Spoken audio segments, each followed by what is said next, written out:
Good afternoon, everybody. It is Friday, March 17th, 2023. Welcome. This is a commissioners meeting of the Commissioners of City of Rehoboth Beach. It's a regular meeting. We're live in City Hall Commissioners Room, second floor. Thank you all for being here. I'd like to call this meeting to order at exactly 2 o'clock p.m. Would you please rise and join me in the Pledge of Allegiance?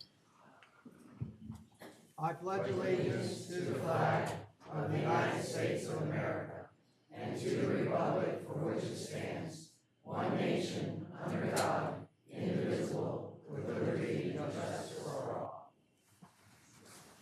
Thank you. Record that one, Mayor. That was a good one.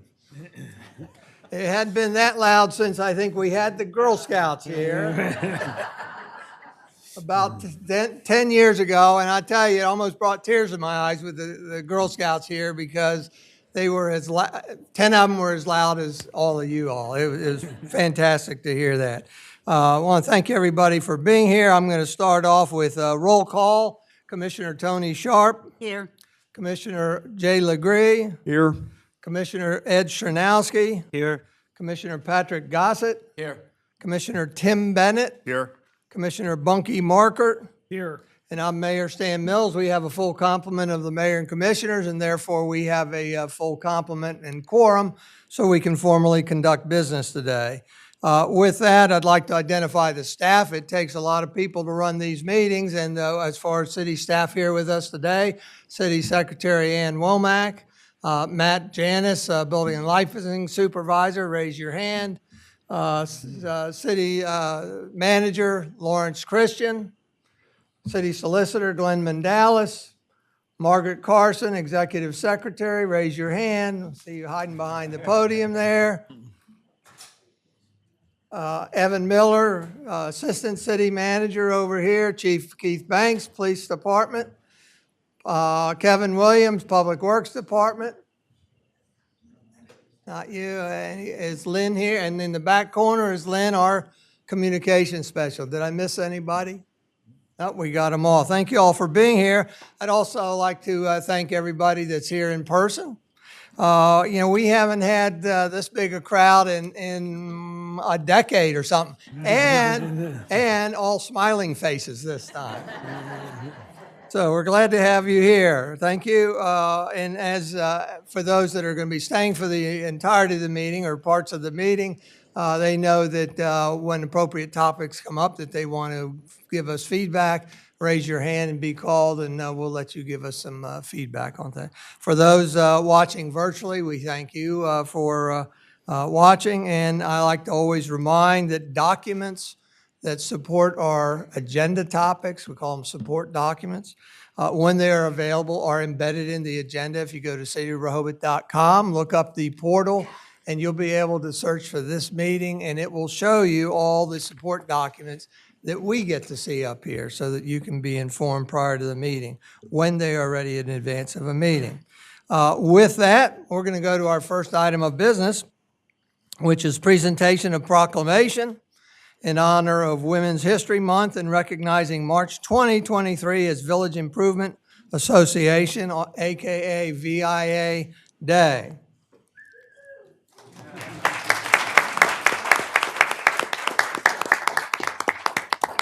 I'd like to ask Vice President Commissioner Patrick Gossett and Commissioner Tony Sharp, the proclamation sponsor, to join me up front with any of the VIA representatives.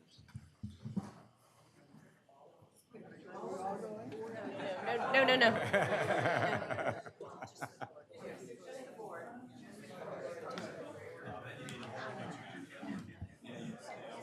Oh, yeah.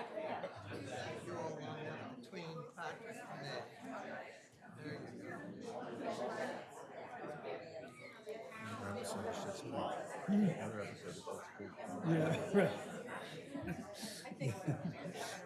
The jazz of gals. Ladies, first choose board, and then we'll do a picture after. You can squeeze in.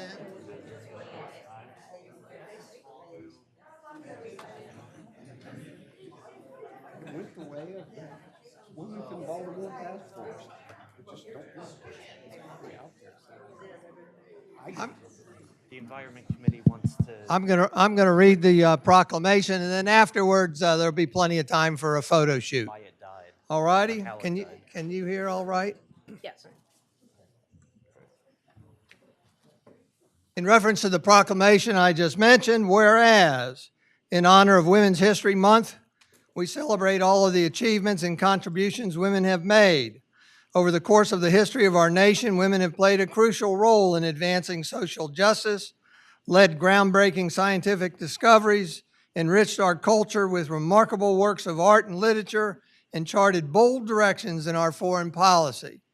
And whereas the Village Improvement Association of Rehoboth Beach, Delaware, AKA VIA, is a women's civic and charitable organization dedicated to community involvement.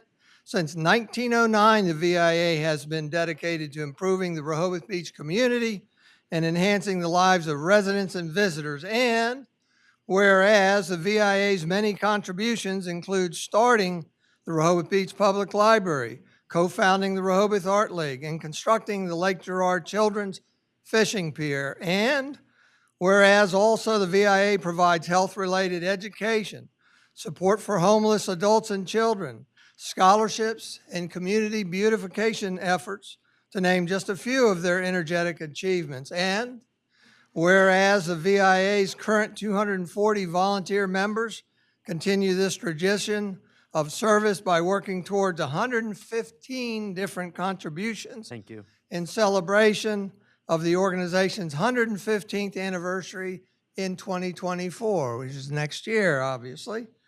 Now, therefore, as part of Women's History Month, we, Mayor Stan Mills, Board Vice President Patrick Gossett, and proclamation sponsor Commissioner Tony Sharp, do hereby proclaim Monday, March 2023 as Village Improvement Association VIA Day in the city of Rehoboth Beach.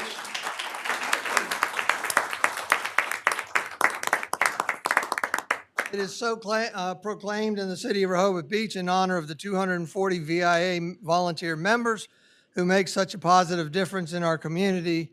This is proclaimed the 17th day of March 2023 with the 2 signatures of the mayor and the vice president. So congratulations. Photo op.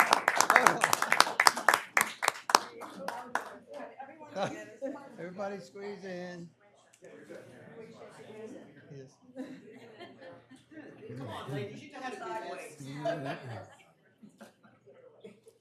How many times have we had this conversation?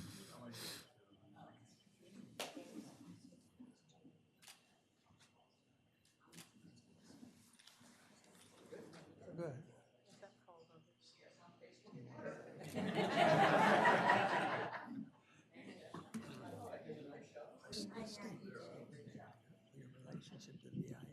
Okay. And then do your thing.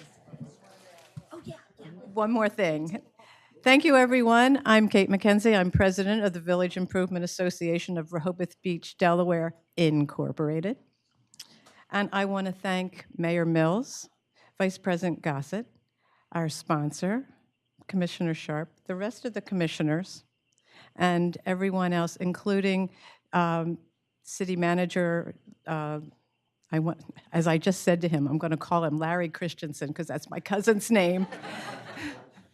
Larry Christian and his entire team. So thank you very much. Today is a very exciting day for the Village Improvement Association and for all the women in Rehoboth Beach because it's Women's History Month and we're celebrating that. I have to thank our VIA founders and past members for the role models that they served for us for future generations. Secondly, I want to thank the leaders of the city of Rehoboth Beach for their longtime support of our services and how well we've worked together for many, many years.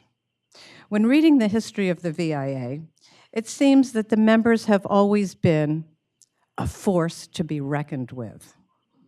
And I don't think anything has changed in that 114 years. Whether it was cleaning the marshes to get rid of the mosquitoes back in the day, or today as we are taking care of the homeless, the needy, with charitable contributions and also our volunteer services. Things have not changed. We remain true to our goal. We remain true to those who walked before us and believed and received what we did so that they can make a difference in this wonderful city. The city officials have always been the reason that many of us are here today. You have worked to keep your beliefs true to the area. We both have strong beliefs in the city and in the people who live here. That's why we work so well together and will continue to do so. So with that, I profusely thank you and acknowledging the successes that we've had over the years and for the lovely mural that's downstairs in the lobby. Because if it wasn't for the VIA and the city working together, we wouldn't have had that surf safety line, and our families would have never gotten out of the water. So, speaking for all of us here today and myself, I want to thank you for the prestigious honor and invite you to come over on Monday to have a little celebration with us between 11 and 1 on Monday at our clubhouse. Very good. So thank you.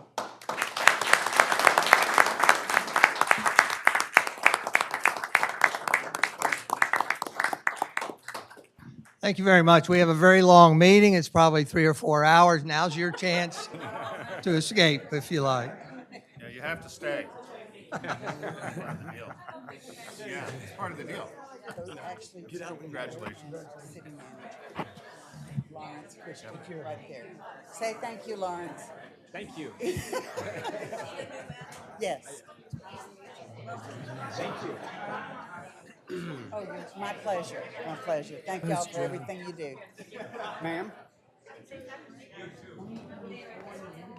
Write names here. Oh, certainly. Good to see you. How are you? Wait a minute, 2023 or 2024? How you doing? 24. 24. Because I'm going to say Lawrence. Oh, okay. Lawrence Christian. Nice to meet you. Try to stop you. Try to stop you. Absolutely. I'll be. Hey, see you. Thanks, Donna. Anna, how are you? Always good to see you. Oh, you're my pleasure. My pleasure. Your hair's different. Like it. I know. Okay. Bye. Bye. Thank you. Great. Yes. Thank you for everything you do.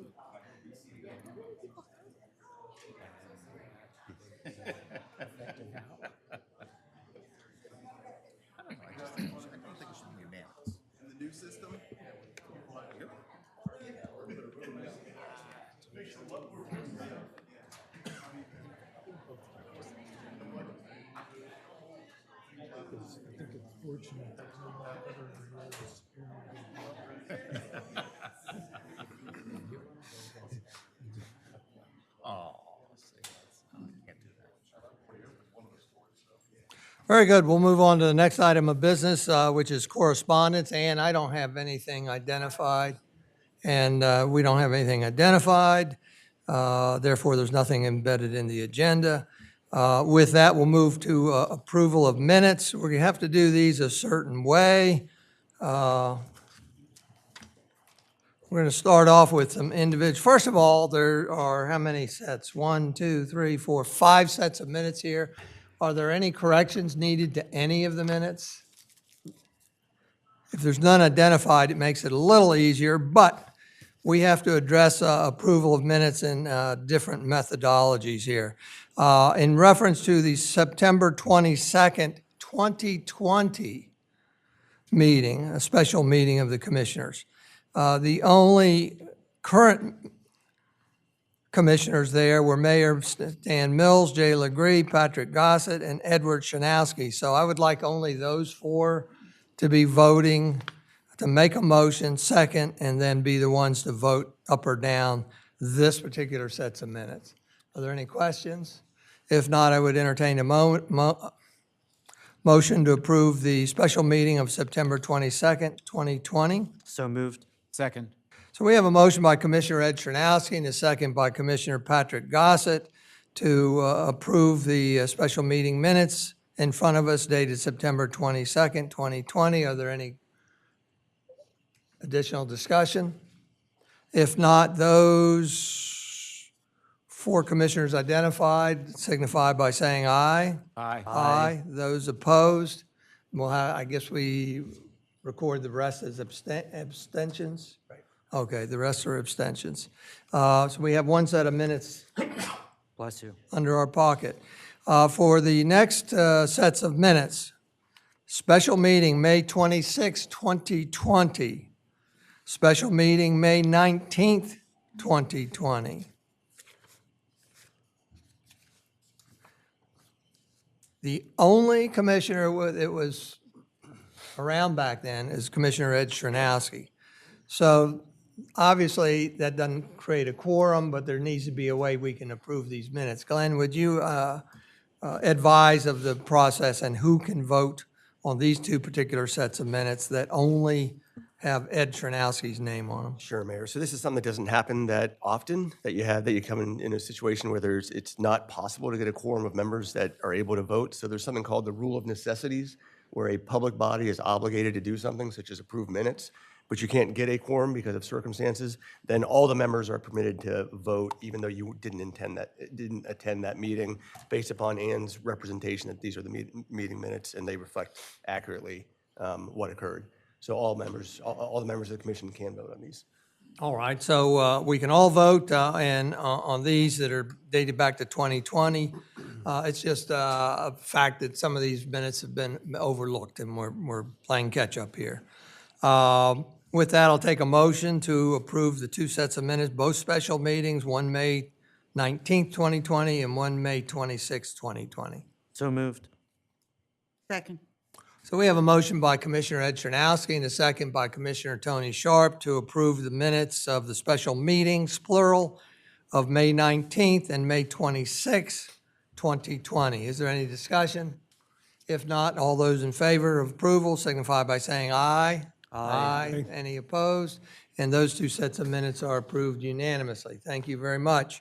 With that, we have 2 more sets of minutes, the regular, and we can all vote on these because these are recent meeting dates. The regular meeting, February 17th, 2023, and an executive session of the same date, February 17th, 2023. Could I have a motion to approve those 2 particular sets of minutes, please? So moved. Second. We have a motion by Commissioner Ed Chernowski and a second by Commissioner Tony Sharp to approve 2 sets of minutes, both on February 17th, 2023, one in executive session and one in the regular meeting. All those in favor signify by saying aye. Aye. Aye. Those opposed? And those minutes, 2 sets of minutes are approved unanimously. So the net result is 5 sets of minutes are all approved tonight. Thank you very much.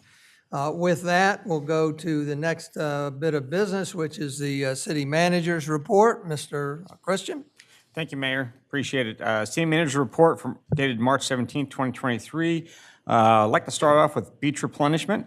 As recently as yesterday, we had a meeting with the Weeks Marine, the contractor, so dredging has been pushed back a week and will now begin on or around April 8th due to recent weather conditions impacting the contractor. We expect a large amount of equipment will begin arriving on Monday, March 20th, with pipes to be delivered in the middle of next week and staged on the beach in the vicinity of Virginia Avenue. Reminder to all residents that once work begins, it will continue 24/7 until it's complete. This particular aspect, beach replenishment, this supports our Comprehensive Development Plan, Chapter 7, Environmental Protection. Action Item A, continue to refurbish the boardwalk and work with federal and state agencies to replenish the beach on a regular basis. We want to provide some follow-up updates. Commissioners recently asked about the status of the city's Big Belly trash can contract. This was a 5-year agreement that was initiated in June of 2019, and the city has 1 more year remaining on the contract for our 14 single and 2 double stations.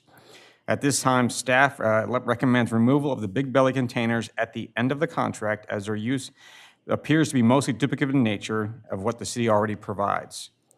Also, the staff was asked about recycling on the boardwalk. It is apparent that contamination was ongoing throughout the last year, which challenged the season.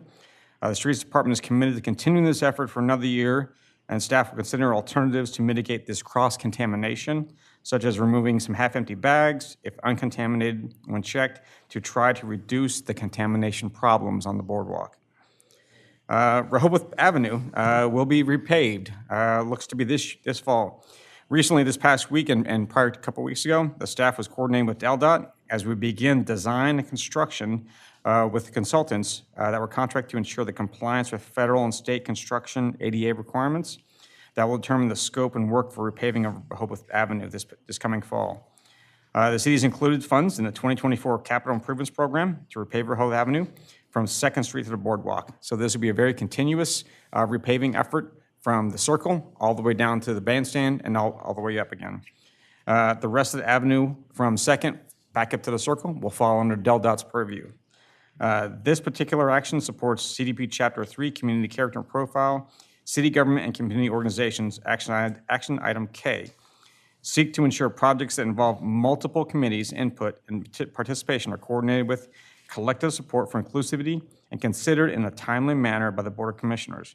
This also supports CDP Chapter 6, Transportation Infrastructure, maintain continual communication with county, state, and federal agencies for new compliance mandates, programs, and initiatives, as most of these areas will require ADA compliance and adjustments for the design. And finally, one last update, a stormwater management plan grant.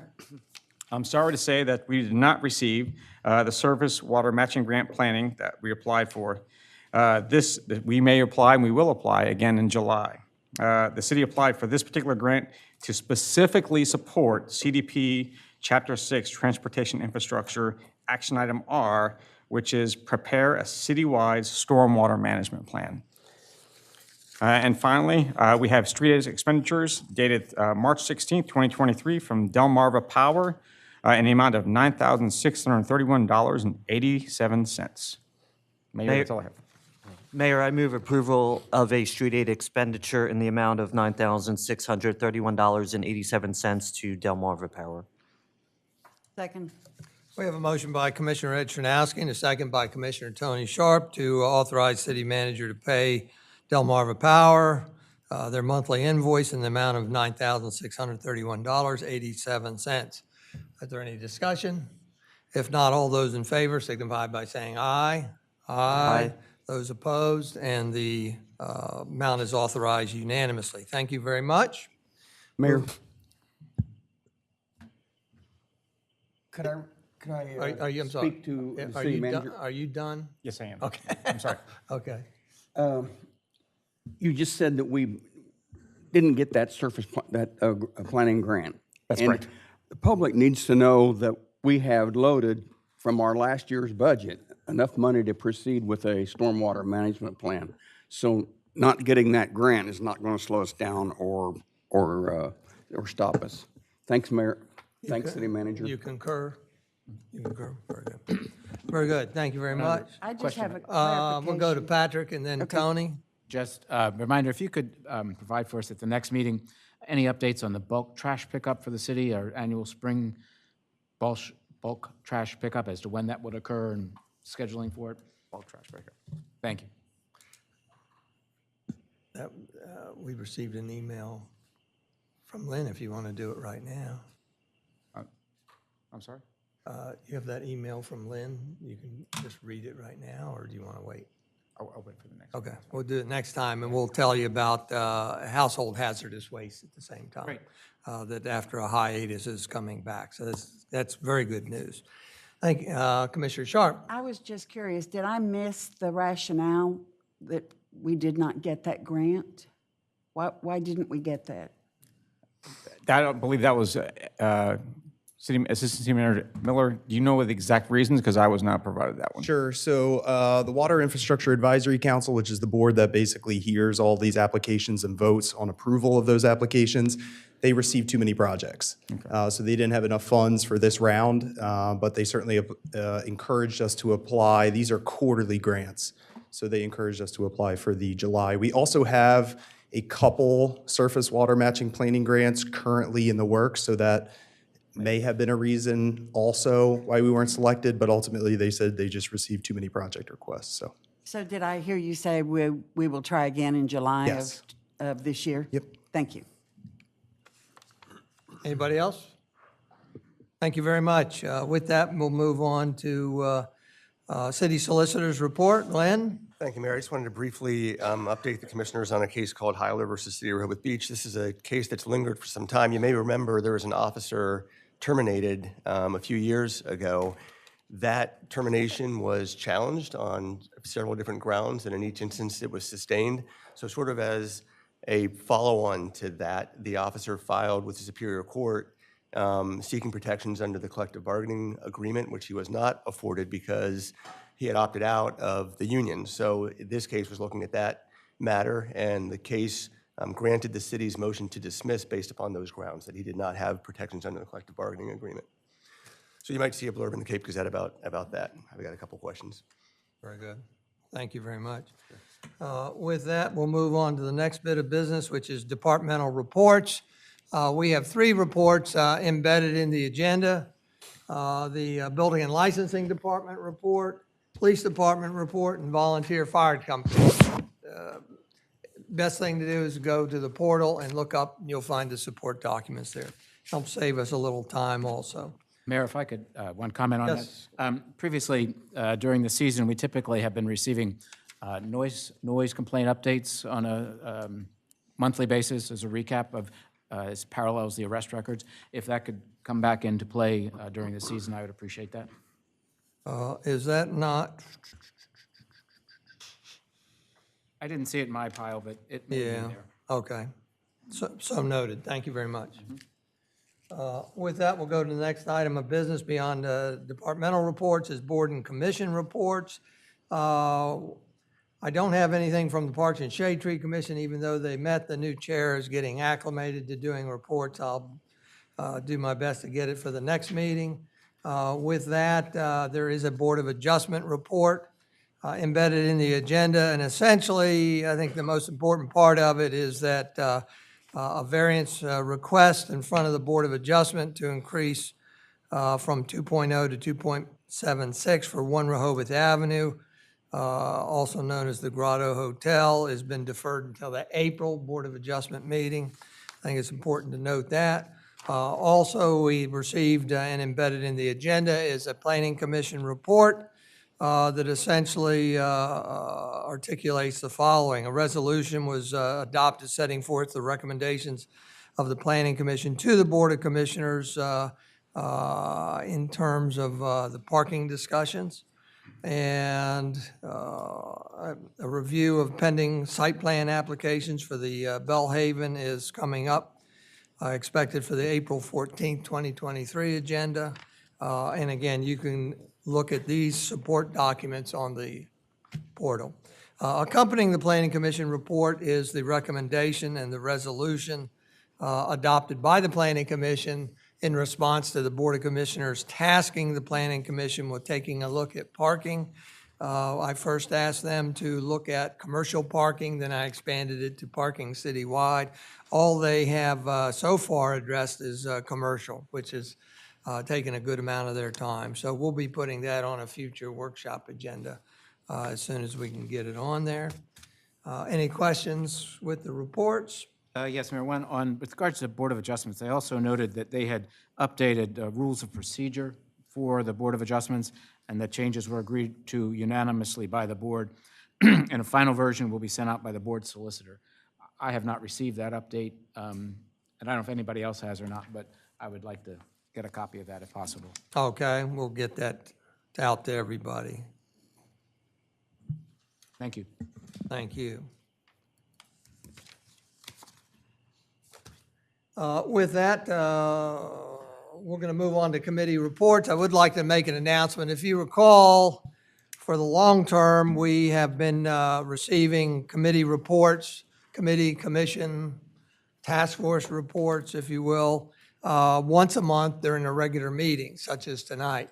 And you also recall that early in my tenure as mayor, I changed it to also on workshop days so that we had 2 chances to hear. And I am going to go back to that because it helps get the recommendations in our hands and in the hands of the city manager if we choose to direct him to take a look at them, just on a quicker basis rather than waiting and doing it once a month. So FYI. With that, we'll go over to the animal issues report. Commissioner Tim Bennett. Sure. I have and would you be able to bring up that presentation or the slides? I have it. Or do you have it?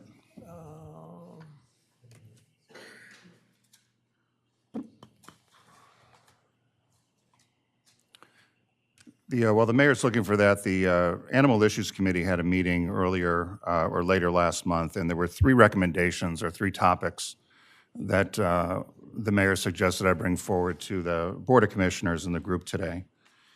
And the first one, there we go.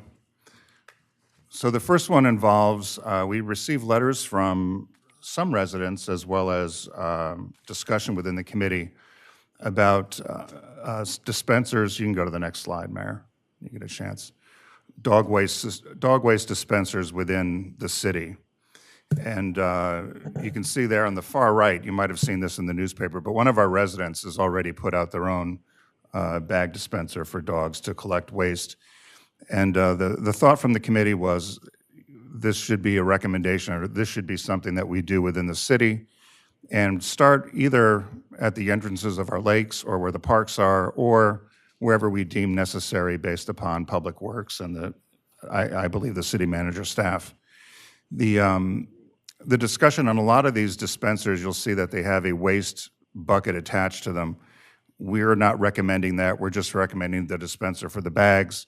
We think the dispenser should be placed right next to where the regular trash pickup is so that it's not extra work to also empty this dog or pet waste. The part of the reason why, and when the letters came in, was more and more people are traveling with their dogs, more residents have dogs, and a lot of our restaurants now that have outside dining are also recommending people bring their dogs with them. So we think that this would do well, and apparently this one that's over, I believe, on Baird's working quite well. If you go to the next page. So that's just an example of what some of these look like. I'm sorry. Sure. Is there something playing? No, it's taken care of. All right, thank you. I'm sorry, there was That's okay. something. This is just an example of what some of these dispensers look like. They come in different sizes, colors. The signs can be as aggressive or as friendly as we would like. If you go to the next slide. There's an example. Some cities have fines. Some of them are very generic.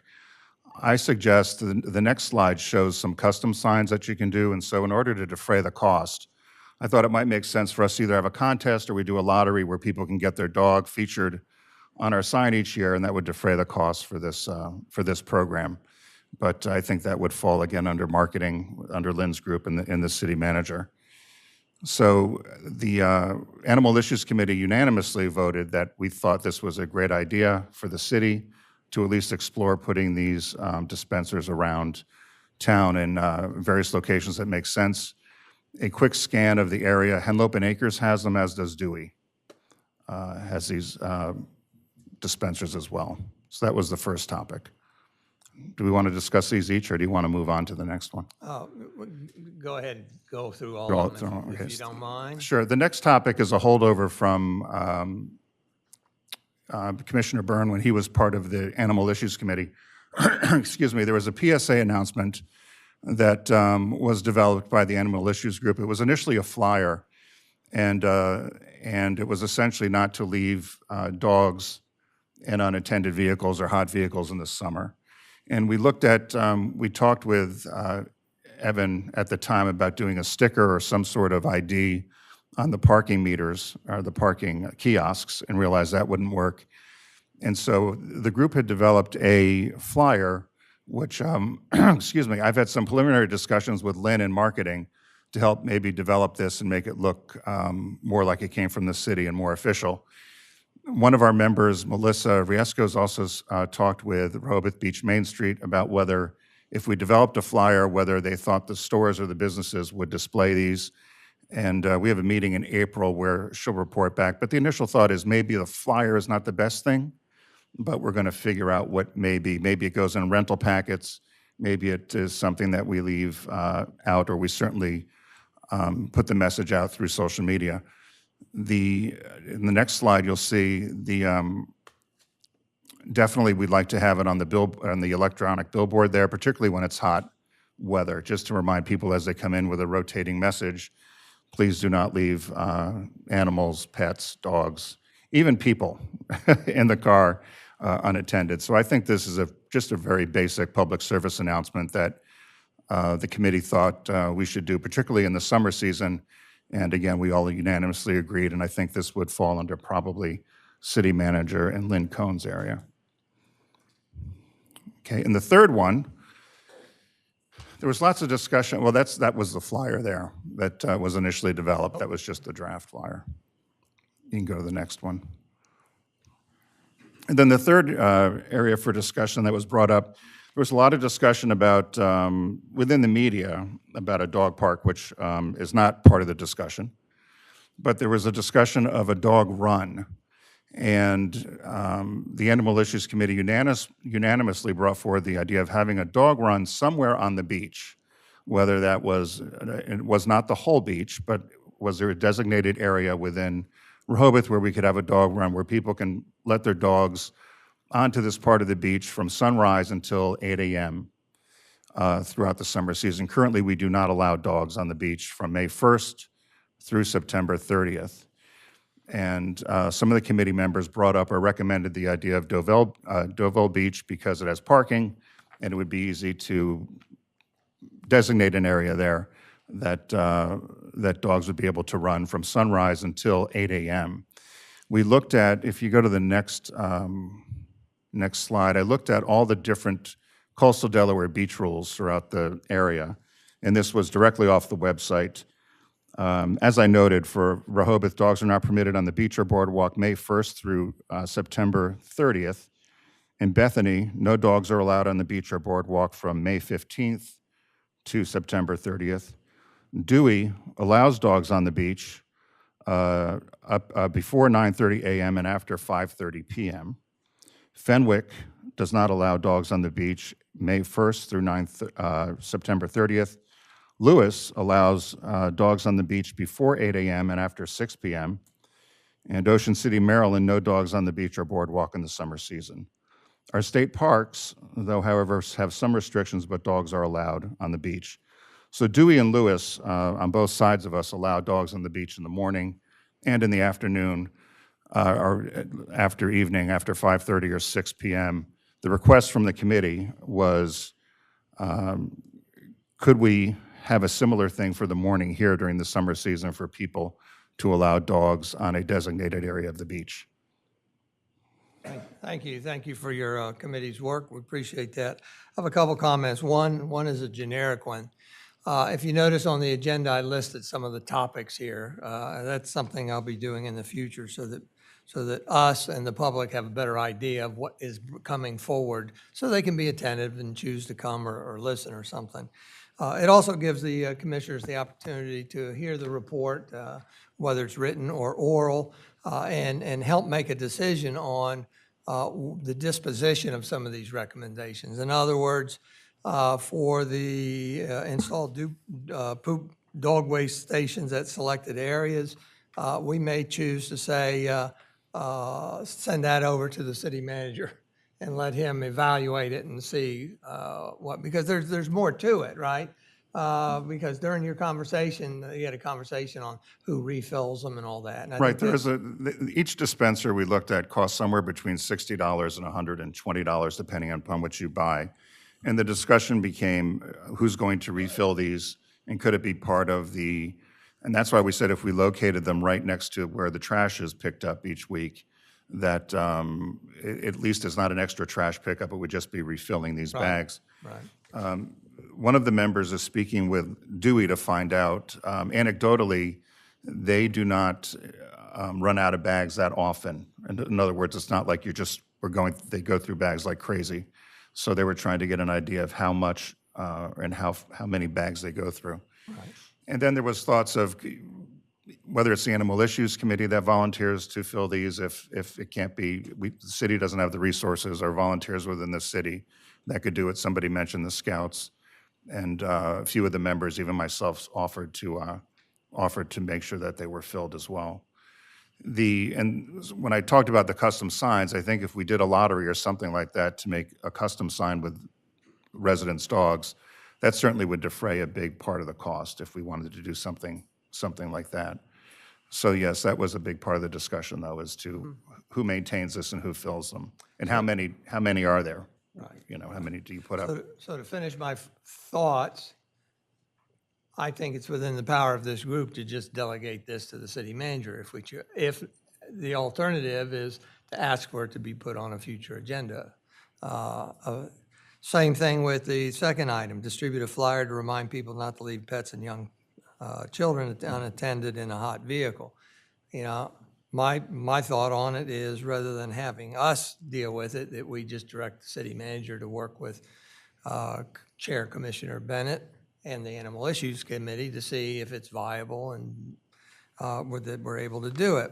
With the third one, I have a little different thought process, in that I go back far enough to know where this has been on the agenda several times before about allowing dogs on the beach. Now, what I'm reading into your recommendation is that a dog park, I'm trying to clarify the distinction between a dog park and a dog run. The dog run is fenceless, and the dog park would have a fence. That's it essentially, right? Not really. I think a dog park would be open all the time. This is just simply, is there an area on the beach where we can allow people to, right now you can, off-season, you can bring dogs on the beach. But it would also be fenced, a dog park. A dog park would be fenced in the city, yes, but we weren't discussing a dog park. We were just, because we knew that in terms of land availability within the city, that, and as you noted, that topic has come up many times, that. And again, I'm just trying to clarify. Yeah, this would just simply be, is there a Fenced place? area versus dog run Right. on the beach is no fencing, so. Right, I no would fencing. However, I now know where you're going. It's 50 yards, 50 becomes 100, 100 becomes, so we did talk about enforcement. How do you enforce this in terms of making sure that people stay within a designated area? And Dovell Beach might not be the best place. Maybe there's another area that's better if we decide that we think we're going to allow dogs on the beach between sunrise and 8 a.m. during the summer season. So we got the disposition of these three recommendations. You can go to the next slide, Mayor, because I think that is the city. And also, I want to give a cheap plug to my little Chihuahua, Spike. He's going to be 22 in June, so I had to put his little picture there. But he would like to go on the beach in the summer, too. So we need to determine, or it would be good for us to determine the disposition of those. Are everybody comfortable with the first two being directed to the city manager?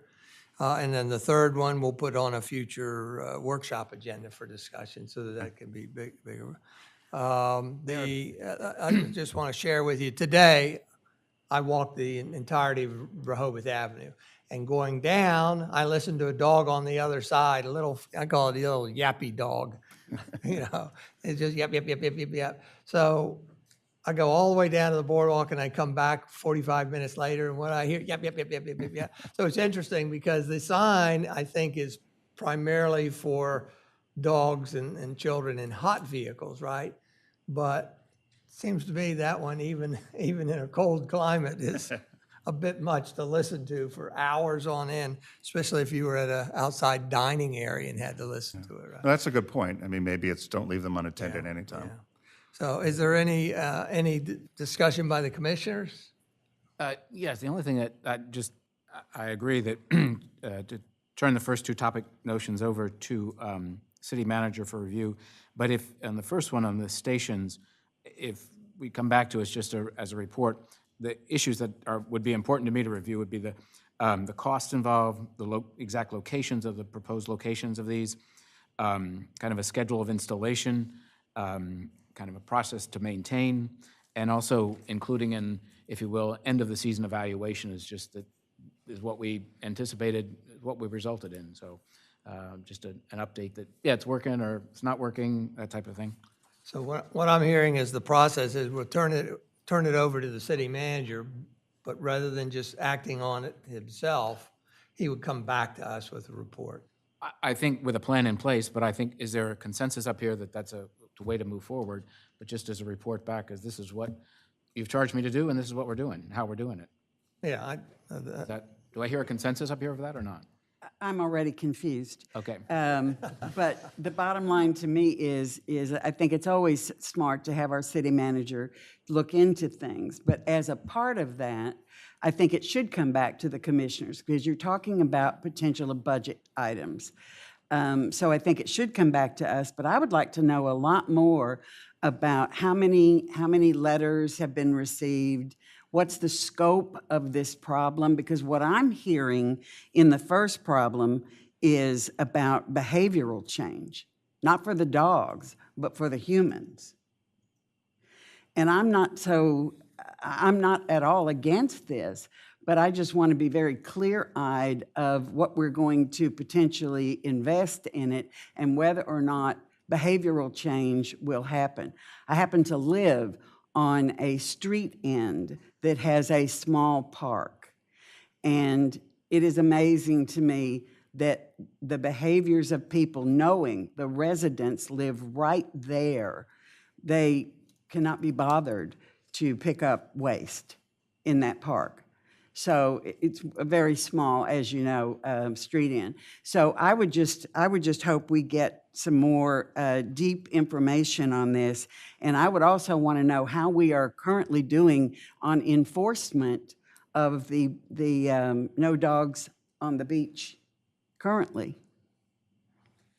Commissioner, I think your point on the behavior, I know in the summer season, which is one of the reasons why the resident put out his own poop bag dispenser, is it's difficult to enforce, I think. And I know myself, even when I've walked my dogs, and if I forget a bag, I walk over to Henlopen Acres because there's just a dispenser there, and I know I can get one there. So I'm sorry, I just thought you just take it over to Henlopen Acres. No, but they have, and right dump at the it there. entrance, there's a dispenser with bags. You can go right there. And so I think anything we could do to at least encourage people to pick up after their dog would be helpful, as a lot of people go out and forget bags. And I don't at all disagree. I just want to weigh that and what the emails have said that I've already gotten on this subject, and one phone call. They're from folks in my neighborhood who also observe during the entire year, especially the off-season, this behavior continues. Yes. So it's just delving into, I have no problem with trying to encourage, but I think we have to weigh it against the taxpayer investment and the potential for enforcement. Because I see the same thing, I won't jump ahead too much, but on the dogs on the beach, the enforcement issue. So I have no problem moving it on to the city manager, but to get more information as we move forward.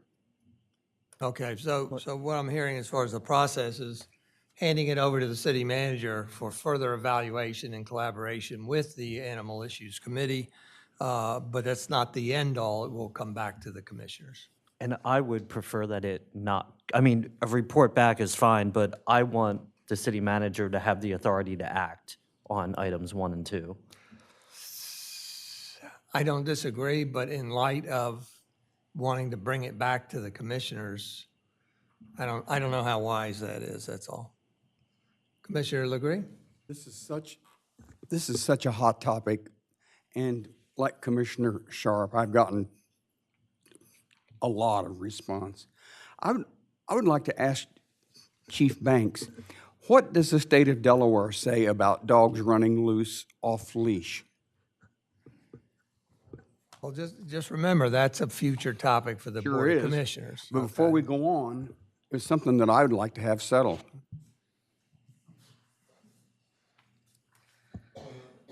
Well, I do not have it, Commissioner, I do not have it right in front of me, but, so I don't have the complete language, but right now, you're supposed to have your dog leashed, well, in town and the county, and town, county, and the state. Yes, thank you, Chief. And I see on some of these possible scenarios that we have it both ways. We have dogs running loose on the beach in Dewey, and we have dogs on lead on other beaches. I just wonder if we're gonna have a real legal problem if we allow dogs to violate the law running on our beach. Obviously, I won't get in Glenn's territory, but the reality is the towns and all that allow it to have ordinance saying they go outside, which then makes it legal. As does in ours. areas. Yes. Gotcha. Thanks. Anybody else? We'll go to the members of the public. Does anybody like to address dog poop bags or flyers or dogs on the beach? Nope, hearing none. Well, with that, I think we have our direction, and So we're clear. So the first two things will go to city manager, and the third one will go to a workshop. yeah. Okay. I don't know when on the workshop. That's but fine. yeah, but Okay. yes. Because it would not be enacted this year, obviously, so. With that, that ends the animal issues report. With that, we'll go to the Boardwalk and Beach report. If you could share with us your, say, when your last meeting was and any content. Yes, and our when last your meeting next was- meeting is. Our last meeting was the 27th of January. We're going to 2-hour meetings. We're still talking about windmills and renewable energy, and we have one more meeting coming up with Chris Basin, who's Orsted's public relations fellow, and we wanted him to have an equal opportunity to address us. So we're going to talk to Chris at our next meeting, and we're also going to be discussing Section 106, which is U.S. Section 106 of the National Historic Preservation Act, and it's going to talk about historical structures on the boardwalk and how they are impacted by windmills off the beach. Do you have a date set for your next meeting, by any Yes, chance? I do. I think it's the 20. I'd have to look. I think 30, it's the last 31? Friday, huh? 31? Yeah, it's the Is last Friday in the month at 9 o'clock in the morning. And I have my appointment book here somewhere. All right, thank you very much. But people should know that's really a changing topic right now. There are a number of cities up the coast in New Jersey who are bringing legal action against the windmill farms, and it's a changing topic right now. Thanks, Mayor. Thank you, Commissioner. Commissioner Chernowski, the Environment Committee, please. I don't have anything to update at this time on that. Okay, you just met today. You don't want to share anything yet? Yeah, correct. Okay. Stormwater Utility Task Force, I think the only thing, Jay, that we need to see is a reminder that the Stormwater Utility Task Force has a confirmed special meeting starting at 9 a.m. on April 19th, which is a Wednesday. And that'll be our introduction to the public with presentations by your consultant as well as the chair of the Stormwater Utility Task Force. So there'll be one meeting, you said possibly 2 meetings, so we'll be flexible for you at that point. Anything else you'd like to add? No, not at all. All right, thank you very much. With that, we'll go to the Streets and Transportation recommendations. Out of their last meeting, Ed, you came up with 4 recommendations. Again, I just wanted to list them, give the commissioners an opportunity to decide the disposition of them. Do you want to further explain Sure. anything? I'll just say that it's actually the last 3 meetings that we've talked about silent policemen and their placement, and have discussed quite a few different locations and identified the intersection of Pennsylvania and Surf Avenue, the intersection of Hickman and King Charles, and Norfolk and King Charles as being 3 key spots that silent policemen should be installed. And our expectation would be that it would, we did receive input from the Public Works Director and Chief of Police, and our expectation is it would just go before the city manager to make a determination. All right, and so again, the same process that's in front of us for the commissioners to have an opportunity to comment and decide the disposition of it. Are we, if there's no objections, we'll also direct this to the city manager to evaluate. All right. That's fine. Could I also ask that when you come back to that, I know we have some in the city already, if we could just get a listing of where they currently exist in the city? Thank you. And the last, Bunky, you're the chair of the Tree and Green Infrastructure Committee. I'm sorry, I'll go to the public in a minute. Do you have anything you want to share? You met recently, I believe, and you've got an Arbor Day ceremony coming up. Okay, yeah, we had a meeting last Friday on the 10th, and we're continuing with several topics that we're working on. I wanted to make mention that we have an accounting of the contributions that have been made as part of the commemorative tree program that actually began under Commissioner Sharp's guidance. And since the program began, which was a couple years ago, they've collected over $55,000 that goes towards the maintenance and of the planting and so forth. And I think it's really been a very successful program and continues to be very much accepted by the community to commemorate or to honor certain people, with a contribution towards trees in the city. The other issue is we're working on a public information education program regarding eradicating English ivy, which can not only as a ground cover, but also invading trees and is detrimental to the health of trees. And we're looking to basically have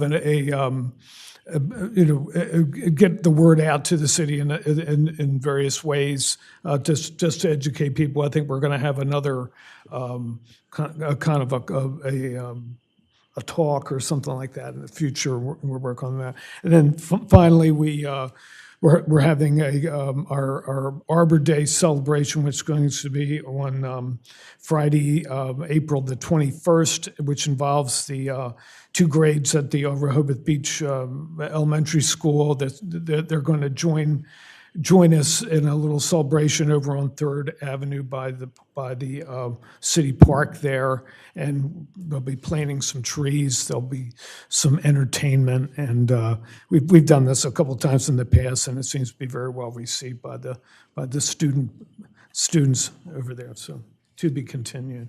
Very good. Thank you very much. Any members of the public have anything to say on committees? If not, we'll go to the next item of business, which is Liaison Reports. I am the liaison to the Chamber of Commerce. Carol Everhart, the president of the Chamber, was unable to be here today. If you look in the embedded in the agenda, there is a report from Carol Everhart. I'm only going to highlight a few things because obviously you can go back and read the report yourself, but their installation dinner for their new officers is on April 13. Everybody's welcome to sign up and go. Recent legislation, the Chamber opposed legislation, the legalization of recreational marijuana. One of their focuses with it, currently there's no ability to test employees for marijuana use, and so that seemed to be a concern of the Chamber.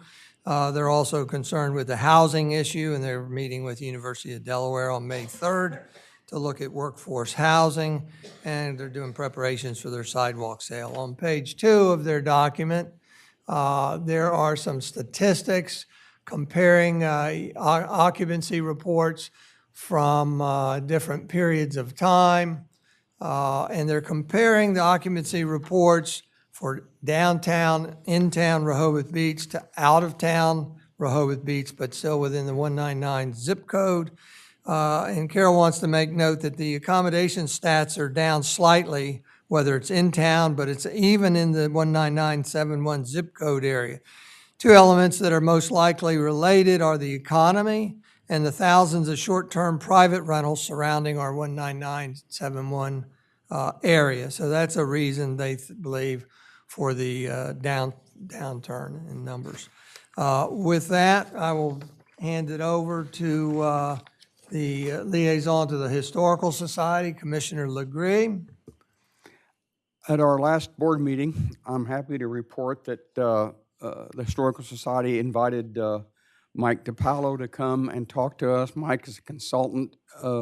He led the Lewis, which is an extremely successful historical society, for a number of years and was instrumental in bringing it to the prominence that it is today. Anyway, the board of directors invited Mike DiPaolo to come and talk to us, and the Historical Society is going to start a multi-year strategic planning session, and I couldn't be happier. It'll be great to hear the board of directors and the folks in the Historical Society decide where they want to take the Historical Society in the out years and also the museum. And I explained to them that the Rehoboth Beach Board of Commissioners couldn't be happier that they're doing this. Thank you, Mayor. Thank you. With that, we'll go to the next liaison, which is Commissioner Ed Stronowski for Main Street. We've got Dan Slagle, Executive Director, Jerry Philbin, Secretary, and Cindy Lovett here in attendance. Good afternoon. I'm Mayor, City Manager, and Commissioners. I want to start saying thank you to Jerry Philbin for filling in my absence. So thank you, Jerry. He is our board secretary, so thank you again. Just a few items I wanted to bring to everyone's attention that we're working on. Spring is ahead of us, and we have a few activities coming up. One of the biggest activities we're promoting is the Gumbo Crawl, one of the biggest events for Main Street this year. We're selling 1,000 tickets. We're already halfway there, and it is on April 29th from 1 to 4. And we're very, very excited about it because it brings more than 1,000 people here for the hotels, the restaurants, and for downtown retail. So we're very excited about that coming up. Also, we are taking over this year. We're working on the Margarita Crawl.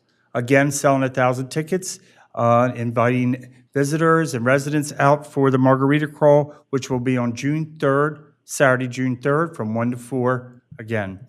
We're very excited about that. Also, our communication committee is working on our April newsletter, which features and highlights many activities going on downtown in Rehoboth with the city, also with the visitors attending downtown. We want them to be informative of what is going on. So our newsletter is very popular. We have a 64% open rate, and we're really thrilled that our newsletter is doing well. So also, we are looking for volunteers because the season is in gear. So we are looking for volunteers for our upcoming events, committees, and projects. So if you know anyone that's looking for something to do, send them our way. Also, I wanted to let everyone know I attended the Southern Delaware Tourism meeting the other day, and I just wanted to give you some of my notes. It's called Travel Trends for 2023. And the sources or surveys are from Booking.com, also Travel Pulse and Travel Zoo. What it is telling us that travel will remain a budget priority this summer for this season. Travelers are saying that they are planning to spend disposable income and on leisure travel. So I thought that was important to bring up, that I believe we are going to have a busy year again. So just wanted to bring that to everyone's attention. I want to introduce Cindy Lovett to talk about Rehoboth and Bloom. And Hello, everybody. Well, it's been a busy winter, let me tell you. Rehoboth and Bloom is getting ready to start our 5th year. One of the problems I have is where to place all of the new volunteers we keep getting. It's really phenomenal. We have 800 pots of flowers ordered for our planters and gardens. And we're going to be removing the pansies on May 2nd and planting the annuals on the 9th, the following week. And the Canal Side Garden, this morning, Bob Arner, who's the lead, and I laid out stakes, which you're going to see in the garden, for where we're going to be planting the shrubs and perennials. And I'd like to very much thank Evan for coordinating the grant from former Senator Lopez and the state of Delaware. We still have $3,000 roughly left from that, which we're going to use toward the flowers for that garden.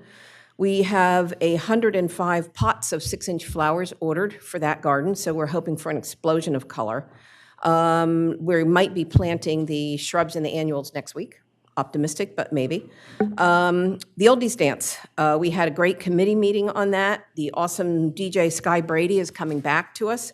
Tickets are available either online or on our website at downtowrb.com. If you go to the website for that, just search on dance and it'll come right up. Our walking tour. Right now, we're the only built-story walking tour in the state of Delaware.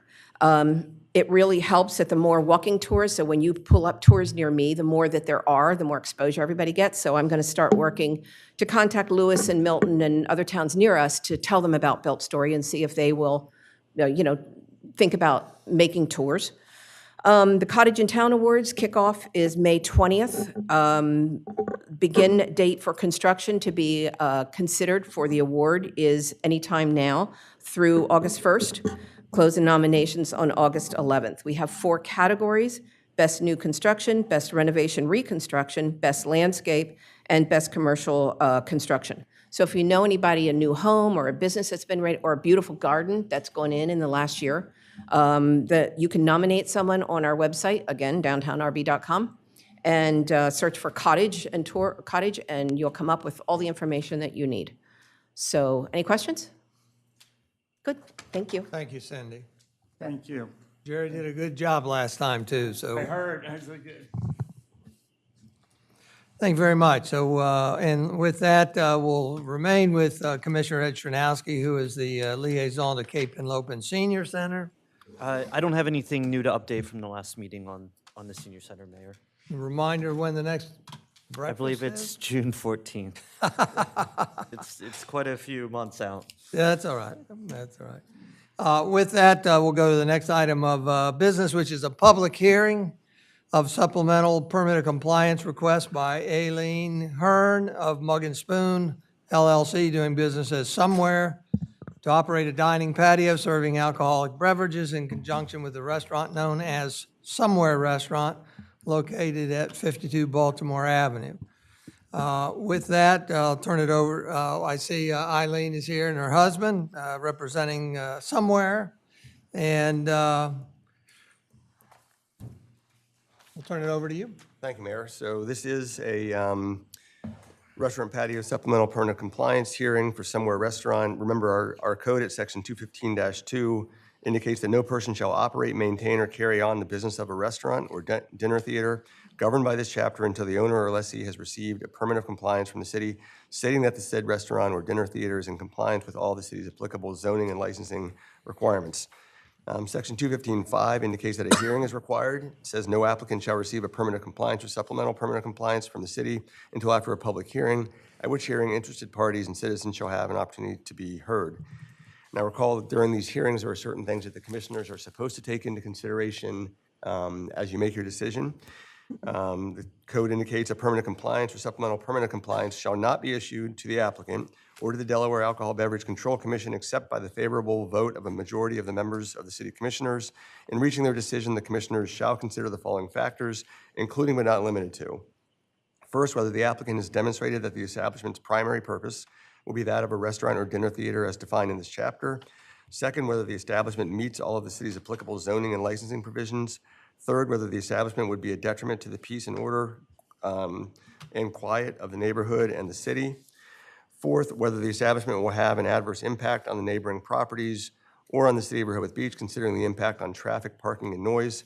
And finally, fifth, whether the applicant had made any false representation or statements to the city's employees or commissioners in order to induce or prevent action by the city, not only in regard to the pertinent pending application under this chapter, but also in regard to the issuance of a building permit or business license for the subject establishment. There's been a set of materials provided to the commissioners. I'd like to move those materials into the record of the proceeding. First, there's a public notice that was posted February 27, 2023. It was published in the Cape Gazette on Friday, March 3rd, 2023, published in the Coast Press on Wednesday, March 8, 2023, and published in the Delaware State News on Thursday, March 2nd, 2023. It was also provided to residents within 200 feet. There's also a building inspector's report from building official Matt Janis to the mayor and commissioners, and he'll be reading that in a moment. It's dated March 9, 2023, in regards to application number 0223-01, restaurant dining patio supplemental permit compliance for somewhere at 52 Baltimore Avenue in Rehoboth Beach. There's also an application for permanent compliance. It was received by the Office of the Secretary on February 16, 2023. The application indicates an application for restaurant dining patio supplemental permanent compliance. The submittal checklist is attached and signed by Eileen Hearn. It includes a city stamp indicating the fee of $1,250 has been paid. Also included is a checklist for compliance with zoning code section 270-19, which is titled use restrictions. There's also included is the checklist for compliance with zoning code section 270-19, which is titled use restrictions. The checklist is relating to dining patios, has all the appropriate boxes checked, and it is signed by Eileen Hearn. There's also a sample menu for somewhere consisting of both a front side and a back side. There's also an existing floor plan with the heading, the front page, restaurant, 52 Baltimore Avenue, Rehoboth Beach. The existing floor plan has a handwritten notation indicating it was submitted May 17, 1992, so that was the original submission for the front page restaurant. There's also a notation indicating there's 76 seats, 28 tables, and 14 bar stools. Also included in the package is a proposed floor plan, an outdoor dining patio plan. It's prepared by Jeffrey Wolf Architecture. It's titled Somewhere Rehoboth, 52 Baltimore Avenue, Rehoboth Beach, Delaware 19971, and identified as sheet A1. It's dated February 12, 2023. It was received by the Office of the City of the Secretary on February 16, 2023. And there's a notation indicating that the outdoor occupant load for the proposed patio is 28 persons. Finally, there's a color-coded site plan received by the Office of the City Secretary on February 27, 2023. And those are all the materials that I have, Mayor, that I know that are in your package that I wanted to put in the record. Thank you for that. Thank you very much. Appreciate it, Glenn. And with that, we'll turn it over to Matt Janis, the building inspector, for his report. Thank you, Mayor. Good afternoon, commissioners, city staff, and members of the public. Today before you, application number 0223-01. This is a restaurant permit of compliance, dining patio supplemental permit of compliance for somewhere located at 52 Baltimore Avenue, Rehoboth Beach, Delaware at 19971. This application is to modify an existing permit of compliance to include a dining patio supplemental permit of compliance. The previously approved permit of compliance issued for the interior space of the restaurant shall not be modified with this application. Excuse me. The following is a complete report for the application referenced above to be heard. Pursuant to Section 215-3, the applicant is Mug and Spoon LLC, doing business as Somewhere. The name of the restaurant is Somewhere. The restaurant is a table service establishment serving breakfast, lunch, and dinner. The restaurant location is 52 Baltimore Avenue, Rehoboth Beach, Delaware 19971. Pursuant to the plan submitted, the following is true. The property is in fact located at 52 Baltimore Avenue, Rehoboth Beach, Delaware 19971. The structure is a two-story building with permanent seated dining located on the first floor in a C1 Central Commercial Zoning District pursuant to Section 270-13C3D. A restaurant serving alcoholic beverages is a permitted use. You can see from my chart as follows: the service area, the kitchen facilities, storage, restrooms, employee stations, hallways, and utilities. The applicant did not disclose, and that is why I included the current floor plan as approved. I calculated 947. The dining area was not disclosed, and I calculated 156. The permitted seated dining area is, the permitted seated dining is 22, and the calculated is 52. It's important to note that the interior seating is an existing non-conforming compliance. The permanent seats located on the existing cover porch fulfill the requirements of the 35 interior seats. The bar area is 165 square feet. According to the old documentation, and I have it calculated at 199 square feet. There is no dance floor for this application. The bar seats are listed as 14 according to the existing documentation, and I have calculated and counted 14. The restaurant gross floor area, it was not disclosed on the previously approved documentation. I have it calculated as 1,302 square feet. The ratio of bar to permanent seated dining was listed as 18 feet. However, when calculated, it is 27%, and it is existing as approved. Pursuant to Section 215-1 definitions, there is a new dining patio proposed at 544 square feet, and it is inclusive of service aisles and areas. Included and also considered a dining patio is an existing covered porch area at the front of the property of 403 square feet. The total patio area shall be 947 square feet. The designated areas for proposed food storage and preparation are shown and labeled on the attached plans. The distance to the nearest property lines of the nearest church, public park, and residential lots are as follows. All Saints Episcopal Church is approximately 1,609 feet by way of east on Baltimore Avenue, north on North First Street, and east on Olive Avenue.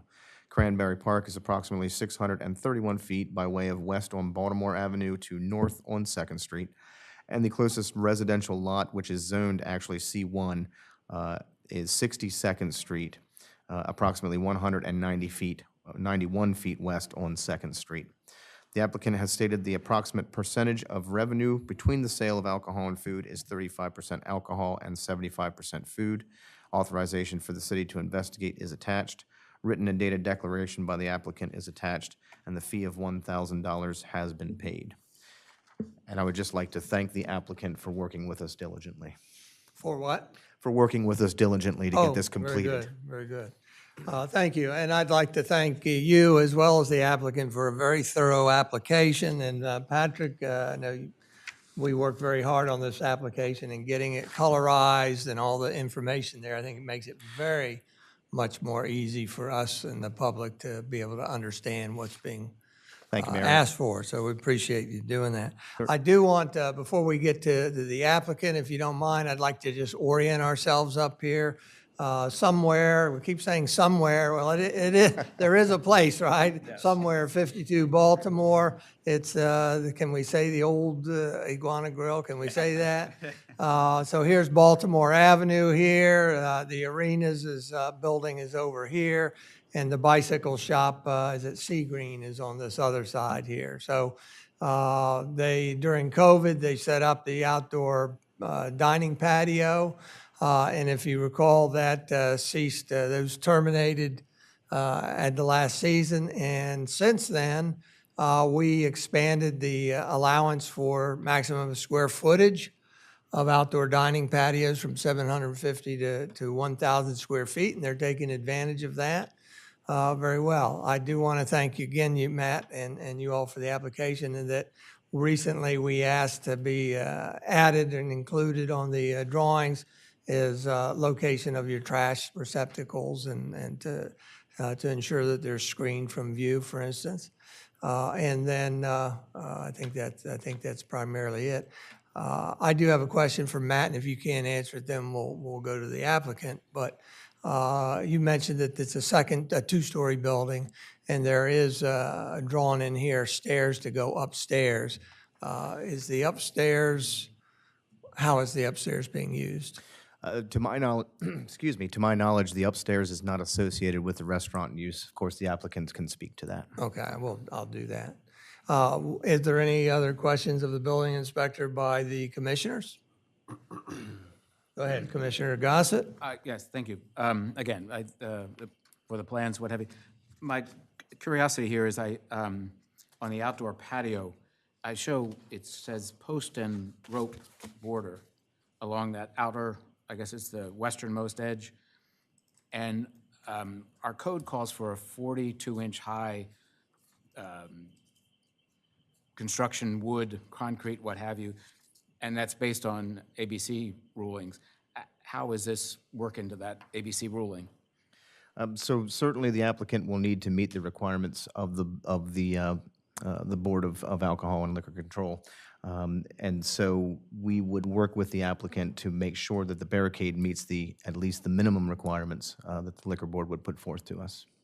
But they currently don't?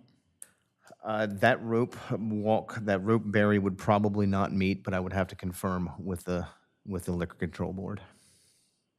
Thank you. So whoever makes the motion, it might be prudent to put a condition on there, Patrick, that the barrier around the outdoor dining area meets code. Is that right? And just for clarification on my part also, is the porch considered patio or restaurant? The porch is considered patio. What gets troubling is the seating on the porch is grandfathered to be inclusive of interior spaces so that they can have an actual liquor license. And that is propagated multiple years, way before I think, obviously the occupants have it now. Right.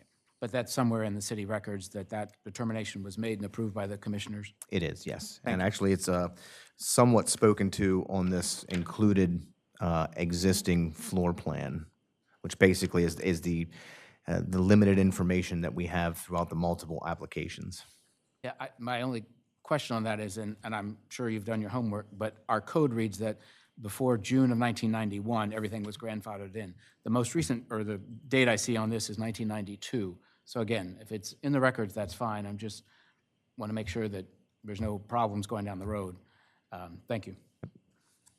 Any other commissioners? If not, we'll go to the applicant. Sell yourselves. Hi, so my name is Aileen Hearn. We've spent the last few weeks, probably a few months, I don't know, last over a year, I guess, preparing everything, making sure we're trying to meet all of the requirements. Thank you all for letting us join you on this meeting. It's been a long time coming for us from our end. We're really excited to kick off this season. We're hoping to open in about a month. Whether or not, we'll still be open for the inside seating and the porch that we have. But I guess I can speak a little bit to the barrier thing. I have been in close contact with Lauren Chenault from the Liquor Board. She's been kind of talking me through all of the steps and everything. If we hopefully get approved today, then on Monday, I'm ready to go with our application to them as well. She didn't seem to have a problem. I've shown her what you guys are looking at here. She didn't seem to have a problem with the barriers as we've outlined them. So I guess once I give that to them, they'll kind of guide me in the right direction if we do need to update anything. But just so you're aware, we have talked to them at length about it. And she's actually been out to see the property a couple of times to just do inspections and things. But yeah, I think we're really excited to have an area that we can, make legal and official. We have it all. It's actually a lot smaller than it was when we were approved for the COVID regulations. So like I said, we spent a lot of time and thought into making it shaped and sized a certain way that will work for everything that we want it to work for. And so that it won't be, too crazy. It's not like there's only one path, there's only tables on one section. So we're pretty confident that it'll be very handleable. We also don't have any history of causing any sort of disruption if anybody is worried about that sort of thing. So, yeah, do you have anything to say? Not particularly. Can you address? We're just really excited to finally be here. If you don't mind, would you address the question about the second floor? Oh yeah. The only thing that's Not up a there, dwelling. No. Yeah, we just have storage. I have an office up there. There's 2 bathrooms upstairs. That's pretty much it. It's just That's fine. storage and an office. Really just want to know that it's not a Yeah. dwelling. No 'cause- secret seating. And that's really what the state would address it if it was a dwelling. 'cause, Customers do tend to ask a lot if we've got seats up there, but it's pretty small. Very good. Very good. And just be aware, Matt, you can advise them perhaps on this barrier that we could have more restrictive barrier code requirements than the state. So don't necessarily depend 100% on the state. Did you want to add anything further on barriers, Glenn? I'm just going to read the section so they are aware of it. It's 270-19B6, which says there should be a physical barrier around the perimeter of the dining patio, no less than 42 inches high, constructed of wood, concrete, plastic, wrought iron, dense vegetation, or other approved materials, such that entry and exit will be restricted to no more than 2 discrete locations. So just to be aware of that. Yeah. All right, very good. The reason we went with the rope too is we talked to everybody before and thought that it would be acceptable. Is we kind of wanted to look the whole design of the exterior spaces to kind of look really nice. That was the whole trying to figure out how to make it look as nice as possible. If we needed to do a wooden fence or we originally had talked about doing the vegetation because we spent a lot of money on plants and vegetation each year just because it's kind of we want it to look like an oasis. That's what we call it. So. We just want to make it look as nice as possible. But if we need to do any sort of other barrier on that, we're more than open to doing that as well. That's what, I guess the barrier on the other side is the dense vegetation kind of barrier. So we've got planters. So if we had to do that on both sides, that's not a huge deal for us. We already have everything set up with the guys who are going to come and plant our plants in a couple weeks. So that wouldn't be that much of a trouble. Hey, Glenn, what code did you just reference? That is our city code, section 270-19B6. Well, here's your front entry here, and you've got flower boxes that act as barriers. On the rear, you've got a gate and a fence. On this side, you've got new posts and barriers here, but additionally, you've got the landscape barriers, and you've got the house itself as a barrier. Yeah. I think you've got it covered up pretty well on that side. On this side, you say new post and rope barrier, but if I read the drawing correctly, outside of that, you've also got an additional fence. Is that going to stay? Yes. Yeah. So you've got double duty that may take care of itself, essentially. So you may have all 4 sides that already comply, but Matt will work with you on that, I'm sure. Is there any other commissioner comment? Well, there is perhaps that one condition we might want to put on it that they need to have a code compliant barrier around the perimeter. With that, I would nope, this is public hearing. This is a public hearing, and so we'd like to go to members of the public to get your blessing or critique. Anybody? Going? Gone. All right. So we'll close the public hearing portion of this meeting and put it in the hands of the commissioners. There are certain motion. This motion I would entertain is solely addressing a dining patio supplemental permit of compliance, correct? Mayor, I'd like to make a motion to grant a dining patio supplemental permit of compliance for Mug and Spoon LLC doing business as somewhere at 52 Baltimore Avenue. I find the following to be true, that the proper application for a dining patio supplemental permit of compliance has been filed, that the proper fee has been paid, that the proper notifications have been made, that all parties wishing to be heard have been heard, that the primary purpose is that of a restaurant based on their application and menu submitted, that the dining patio meets the city's applicable zoning and licensing provisions, that the dining patio meets applicable zoning and licensing provisions, that the dining patio would not be a detriment to the peace, order, and quiet of the neighborhood and the city, and that the dining patio would not have an adverse impact on neighboring properties or on the city of Rehoboth Beach, considering an impact on traffic, parking, and noise, that the applicant has made no false statements to city employees or the commissioners. I therefore make a motion that the city manager issue the applicant, Mug and Spoon LLC, doing businesses somewhere at 52 Baltimore Avenue, a supplemental permit of compliance for the operation of a dining patio to be associated with the restaurant, with the condition that they meet all barrier requirements with ABCC and City Code. And the city code? And City Code, yes. And city code, very good. Do we have a second? Second. We have a motion by Commissioner Ed Chernowski and a second by Commissioner Tony Sharp that the city manager issue the applicant's supplemental permit of compliance for the operation of a dining patio to be associated with the restaurant named somewhere. Is there any additional discussion among the commissioners? Yeah. We're going to do a roll call vote. Start to the left, Commissioner Tony Sharp, Aye. Commissioner Jay Legree, Aye. Commissioner Ed Stranowski, Aye. Commissioner Patrick Gossett, Aye. Commissioner Tim Bennett, Aye. Commissioner Bunky Markert, Aye. and the chair votes aye, and the motion is authorized unanimously. Thank you very much for coming. so much. And your name of your place again? I keep thinking of an Abbott and Costello act, you know, who's on first and second and somewhere in 52 Baltimore Avenue. Good luck to you. We'll see you open when? In another month? Probably a month, About a yeah. month, yeah. Another month. Very good. Congratulations. Thank you. Thank you very do, much. do not need to stay. You're welcome to go. Mayor, if I could just add real Yes. quickly, I'm going to be producing these color documents to stave off confusion. I know there's been some confusion in the past with how different calculations have been performed for these permanent compliances. So hopefully, in an effort to stave that off in the future, I'll be producing my own color document to submit as part of my report. A modified application, you mean, or? For any, yeah, as Or any a report modified that comes. reporting document? Correct. Okay, very good. Thank you very much. Very good, Eileen. Thank you very much. With that, we're going to go to our first item of old business, a status on addressing 3 requests received seeking changes in zoning designation.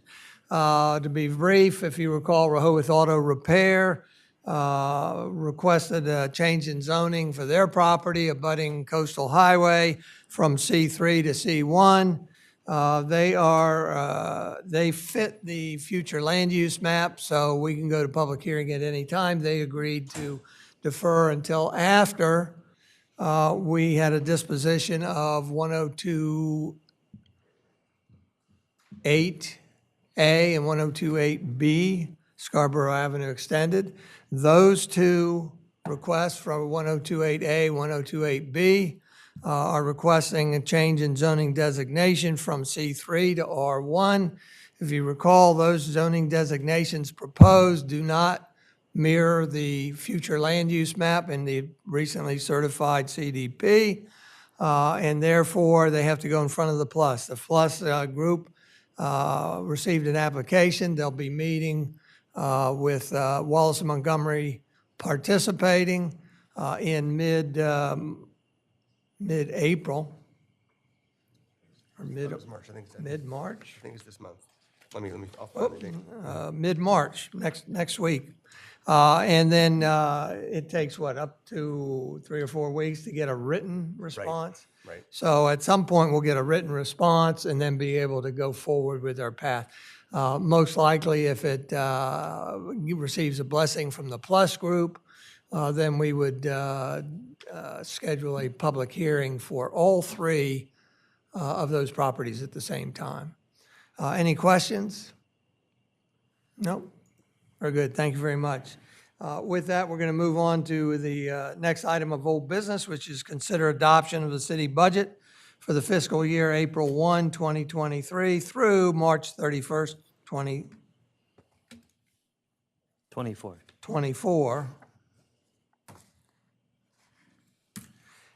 With a discussion of possible conditions to be imposed on city contribution to the library and an update on the status of the library expansion project. If you say I did invite some of the folks from the library here, we can take this in whatever order we want, but we do need to address the library at some point before we go and consider a motion on the entirety of the agenda. Remember, the proposed budget contains 4 contribution proposals. We can talk about them again individually. We can talk about that and okay 3 of them and talk about the library separately. We can, Jay, if you have something else you want to break out, we can talk about that separately. The goal, however, is, if possible, to end up voting on the entirety of the proposed budget with the understanding that there may be some things that voted on individually prior to considering the entire budget. With that, I guess I don't have anything personally, I think, to address for the three contributions. That is, I'm satisfied with the Main Street contribution, the contribution to the fire company, the contribution to the museum, the library. If you recall at our last meeting, I think it was Commissioner Legree proposed some conditions, 3 conditions. One condition was that a liaison from the city to the library be established, and you notice later in the agenda, we have the opportunity, and I hope we do that. That was one condition. The second condition is that a task force be made with, no specifics were given, but I read it as with representatives of the city and the library and others. That was the second condition, and the third condition would be to encumber or restrict the funds contributed to the library to payroll, so that those funds did not go to any of the design or analysis or studies to help facilitate them to move outside the city quicker than they might without the use of those funds.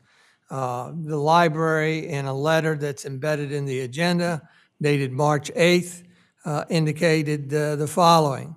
The Public Library Board of Trustees agrees to the conditions the City Commission discussed at its workshops on March 6, 2023, regarding its request for donations. Number 1, city appointment of a liaison to the RBPL.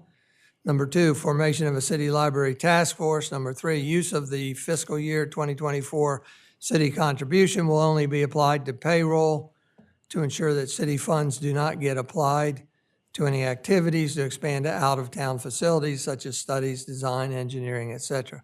We want to thank you and the commissioners for your consideration of our donation request. And that's from Tom Wantrock, President, Board of Trustees. Again, their letter, on their letterhead, addresses the 3 conditions that we seemed to agree to at the last meeting, which I believe fulfills the intent of those 3 conditions. I did bring them here. If you like, they can give us a status update and answer any future questions so that we can decide this question. The ultimate decision is, are we comfortable with moving forward with approving the budget with the $75,000 in there with the conditions in front of us?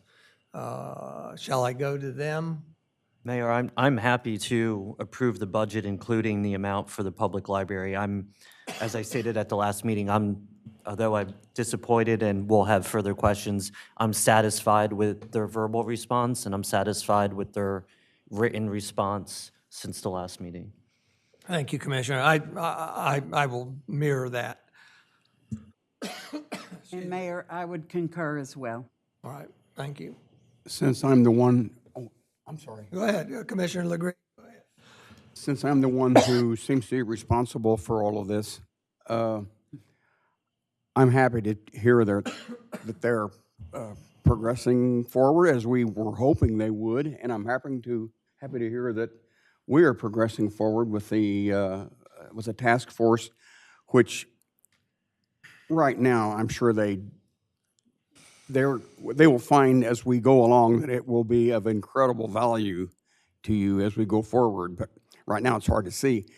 But I'm happy that we're doing that, and liaison is always a good thing, and I'm pleased that you do that. And money is fungible, so I just have to say I'm happy with their intentions and their goodwill and their agreement to go forward. So that lets my 3 questions be answered.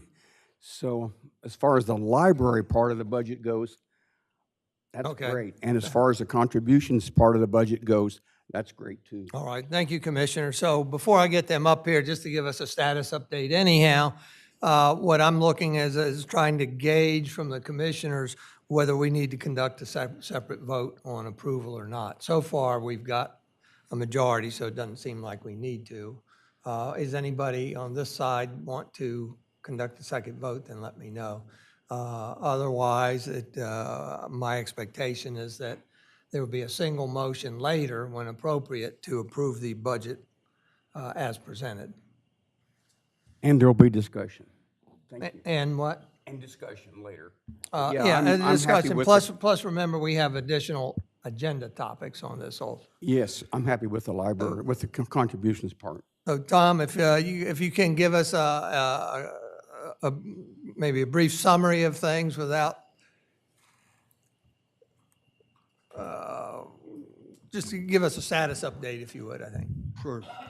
Thank you, Mayor and Commissioners. We're pleased to be able to come and provide you an update over and above the discussion about the $75,000 donation in the current year's budget. We have started the process of forming a task force, and I have a description. I understand if I lay this out here, people can see it. I don't know if it's upside down or right side up. She'll start it and it'll come up in just a minute. Ann's got you there. I guess it doesn't get any bigger. It does. Okay, good. I'm sorry. Basically, what we've done is started the process of forming the task force.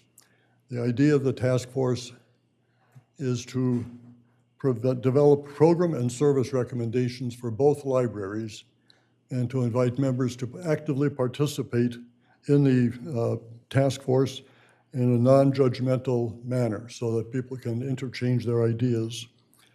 We plan to invite 18 to 20 members in the task force. We're hoping to get nominations by mid-April.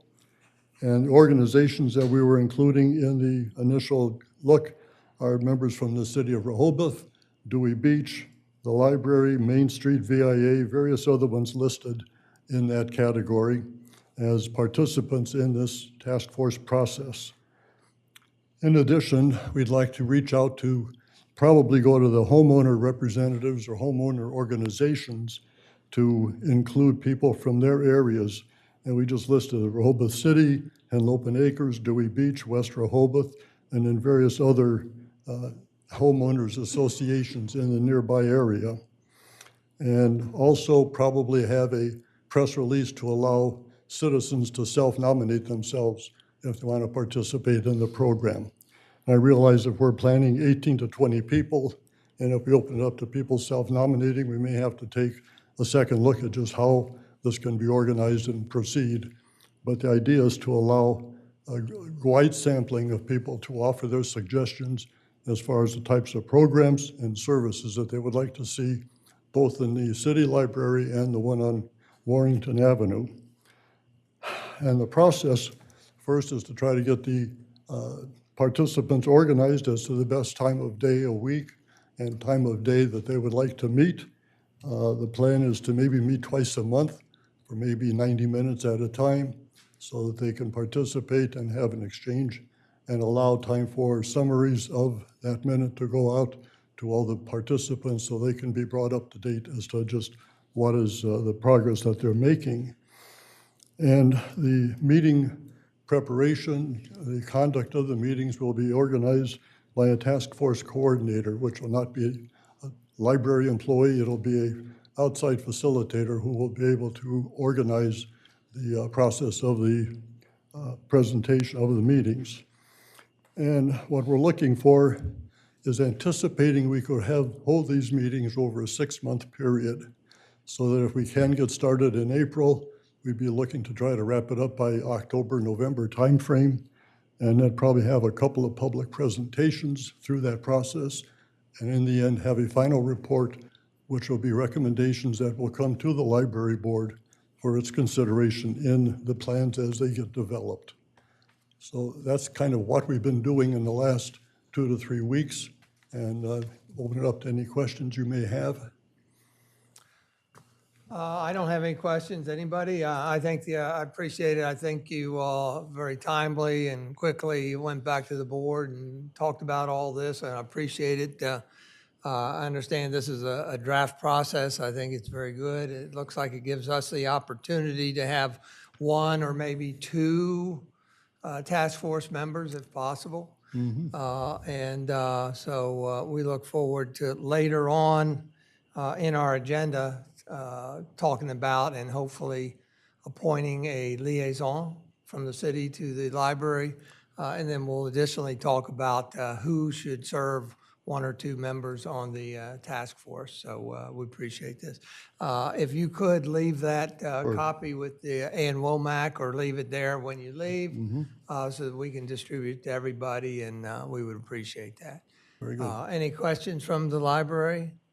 Thank you, Tom. Thank you for coming. Thank you very much. And the board, this is a draft at this point. We're looking to try to wrap it up as to the outline of the task force probably next week sometime. So if we can get the nominees appointed, then the faster we can move this process along, the better. Sounds good. Thank you very much. Thank you. you all for coming. And you're welcome to stay, keep staying if you want for the additional discussion. With that, I'd like to go to the city manager, and he'll give a little update on the budget presented to us before we entertain a motion to adopt it. Thank you, Mayor. Appreciate it. At the last budget meeting, the Board of Commissioners presented several questions and comments for the overall budget, and I just kind of would like to take a couple minutes. First off, I really want to thank Assistant City Manager Evan Miller and the department heads and every member of the staff. It's hard to provide the dozens of meetings, literally dozens of meetings and hundreds of hours it takes to put together a balanced budget and present that one to the Board of Commissioners. But Evan has led that charge with the directors flawlessly. His coordination is exemplary, and I really couldn't have done a better job myself. I know I could not have at this stage. It's going to take me a long time to get to that level. And I thank you for all that hard work, and I thank you for all the staff. Finance department is incredible. So, thank you so much for all that one. In response to the last budget meeting, there are some minor changes, and I believe they'll make very clear sense to all the Board of Commissioners and Mayor, as I'm just going to lay this out real quick.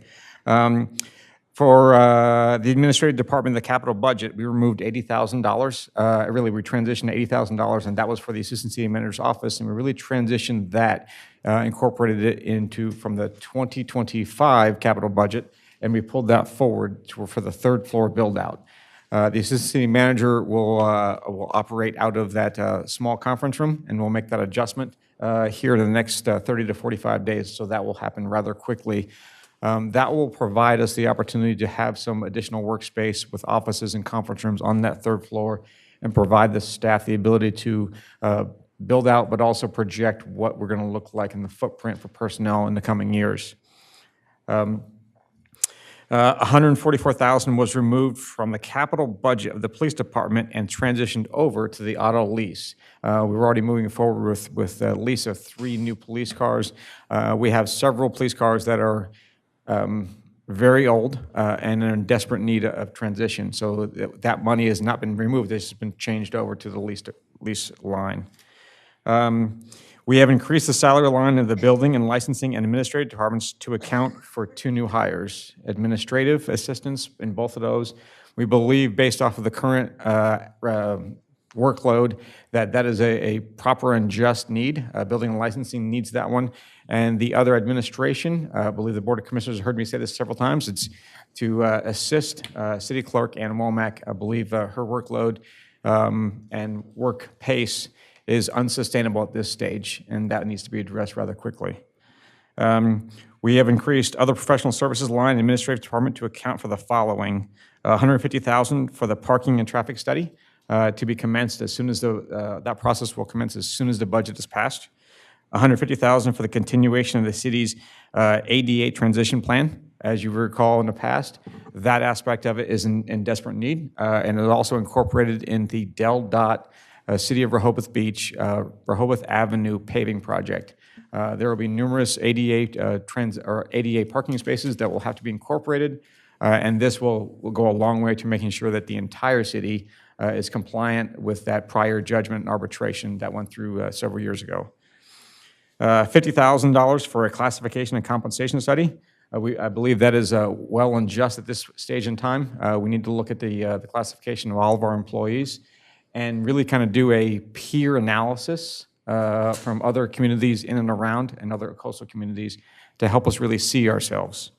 $90,000 for other services, including wire communications assistant or consultant, assessors for property assessors, annual harassment training, and other tax forms. We have reduced the contingency, eliminated the truck barn in the streets department capital budget, and eliminated the communications equipment refresh from the IT department capital budget to account for the costs above. We have coordinated with all of those department heads to make sure that those were deferrable cost and moving forward. And again, this balanced budget is presented to the Board of Commissioners and Mayor for consideration. Very good. Could you, thank you very much. That's appreciate you outlining the changes since the last time. Does anybody want to talk about any of those specific changes? I just have a question. I've got Commissioner Sharp first and then Commissioner Chernowski. I just wanted to clarify, City Manager, did you just talk about a decrease in the communications budget, or what was taken out? No decrease in the communications budget. Okay. What, did you say communications, or am I dreaming? At the very end. Including the wireless communication consultant. So that $90,000 for other services, including a wireless communications consultant. Okay. The assessors, the annual harassment training. Okay. And the tax forms that we are looking forward for implementation within Munis. So we're still on with the website? Nothing's changed. Et cetera. That Okay. has not changed. Thank you. Commissioner Chernowski? Sure, I just have a question, and it may be better for Evan to answer. I thought we did a classification and salary survey pretty recently. Do you happen to know when that was? I think Towers Watson. You were in the fire department at that time, I think. Our last classification and compensation study was done in 2018, implemented in 2019.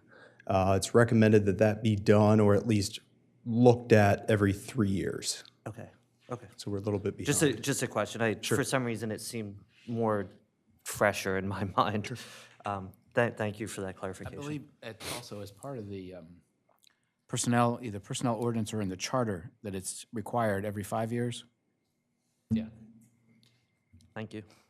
Very good. So would you, if you can find it, reiterate what the total budget is and what the capital? I'm sorry, I had one other question, Part if of you may. Speaking of IT, I mentioned about just the status, if we're going to pursue any rental tax software or anything of that nature. That's a great question, Commissioner Gossett. At this stage, we are not pursuing any rental tax software, so I think it's better for us to be able to see ourselves within that whole department.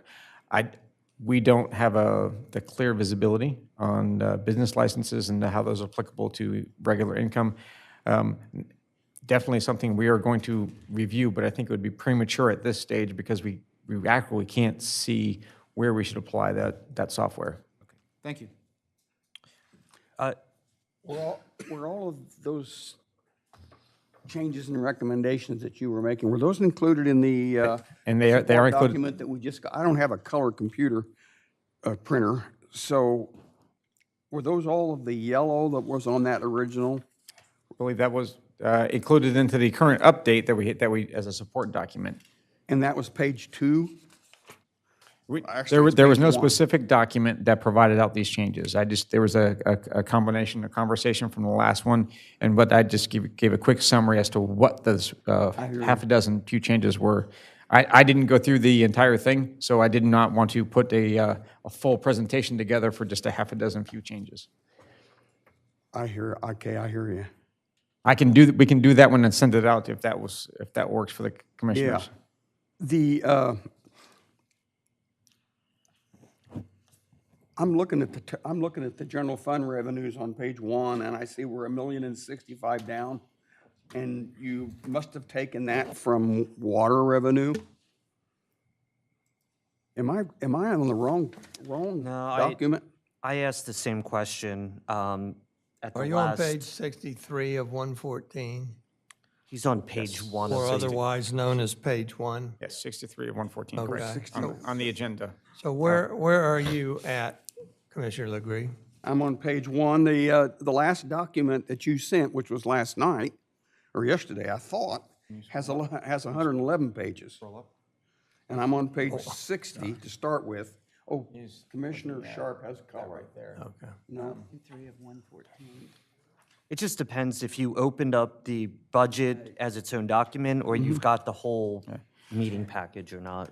Evan, I think you addressed this one in the last budget meeting. Can you readdress the general fund revenues in excess of and I think, expenditures? am I incorrect? You took that one, you got that 1,065,000 out of the water revenue, is that correct? Yeah, so there's actually, both for the general fund and wastewater fund, you'll see that there are expenditures that are slightly higher than the revenues, but there are additional revenues within the water fund. Also, Mayor, if you'd scroll down a little bit, you'll see that we have additional income, which is the municipal street aid revenue, as well as the police grant fund. But I guess 2 lines you see, 3 lines you see at the bottom, which is our total budget. That's total revenue, total expenditures for a balanced budget. Yes, of course. And you added the 102,600 or whatever it comes to. And I can see where you added that in. And you have we're down 107,000 on the wastewater, is that correct? Yes, that's correct. Okay. And then when I go to the capital budget, I see we're looking at 12 million in the next couple of years facing this. But I'm not sure what the date on that is. But I did see that's on page 37 of me, the one that I downloaded last night. And I think it's on page 37. Yep, starts on page 37. Which was 96 of 111. And if you turn it upside down, if you turn it sideways, you'll see that we have all these capital expenses in there. And if you'll go down to the well down on the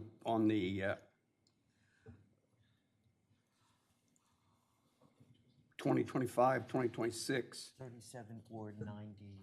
Is it 90, Ed? It's 96 or 37. Yeah, I'm looking at page 38. I'm looking at page 38, and I'm looking at line 72. See, it looks like it's 12 million to me. 25, 4 million and 25. Yes, that's correct. 8 million, 26. And I don't think I don't think that's scheduled. Are you looking at page 38, Commissioner Legree? Yes, Which is Line this 72. this one right here? which is page 97 of 111. Now, this is the 111 I got down last night. So here's line 72 right here, wastewater. Phase 4 wastewater treatment plant. My upgrades. problem is we are including in 2024 all these deferrable items that I just hate to see us spending all that money on these deferrable items when we're looking at 12 million and we're going to have to increase the fees for sewer to our citizens one way or another unless we can stretch that line 72 out over several years, which might be possible. I'm sure that Mr. Williams would know about that. I just have a lot of questions, and the thing that really hits me off is we are including deferrable projects under, well, we have bandstand, you can't defer the restrooms. You can't defer the funding on that at all. But of some of this stuff, I mean, I get what you're saying, we have Commissioner. 383 that were deferrable on line 34, LED retrofit. You know, I just think we need to think about that stuff. But my big holdup is the deferables that we're doing on Parks and Recreation. We have 152,000 on Lake Gerard accretion that is absolutely a boondoggle, in my opinion. We have Grove Park fencing, which is $55,000, which is, I would do it. And then we have tennis courts. We're just including a lot of deferrable things in our capital budget for this year, and we're taking it out of water, and we're looking at $12 million in the next 2 years, and I'm not comfortable with that. I'd like to see us go through and take out more of these deferrable items that we've chucked in for 2024. I think throughout this process, we've made a very conscious decision to include those deferrable items because we have continued to kick the can down the road and defer them for many, many years. Yeah. So I think throughout the 5 meetings we've had, we've made a very conscious decision on what's included here, and it is a balanced budget. Oh, I would not agree with any of that. It is balanced. We don't, well, yeah, it's balanced. I didn't agree with that. We have talked about this accretion project for several years. Solar 3's against it. Many of the citizens are against it. It's just a deferrable item that is going to have to be revised when we get our stormwater management plan. Last year, we said that we were going to defer that until we got a stormwater management plan. We didn't. It's back in again this year. What do you think? What do you think, Mr. Chernowski? Well, I think that if you were going to challenge it, the last 5 meetings, you should have challenged it, not here when we're about to approve the budget. Well, that doesn't make it wrong. Well, look, let me interject here. We're at the 11th hour here. By law, we have to approve this, by the first of the month. So this is our last public meeting, essentially. Okay. It may not be perfect, but I agree with it. As far as the accretion project, I've wanted to vote on that for years because I walk by there every day and I think it's horrendous how it's deteriorated. So I just assumed Commissioner Legree put it to a vote. You could have solved that accretion project by having a stormwater management plan, which you didn't do for all of these years. I mean, if you want to really get serious about it. And the folks from Solar 3 are with me on this. Well, that's fine. I still would like, if we want to vote on it, that particular line item separately, so that all the commissioners can voice their opinion, that's fine. And if you get your way, then, or people are like-minded with you. Well, let me finish. If they're like-minded with you, then it would be removed from the budget, How do other commissioners feel? I'm fine with leaving it in there. I'm just going to be upfront with you. I know you would be. I just can't face the people when we're having these boondoggle ideas, and then we are getting ready to raise the fees on stormwater. And I've got to defend that starting in April 19th. Any other commissioners want to weigh in? If you're not going to weigh in, it makes it tough, and we're just going to vote on the entirety of the agenda. If it gets voted in and we don't spend it, what happens?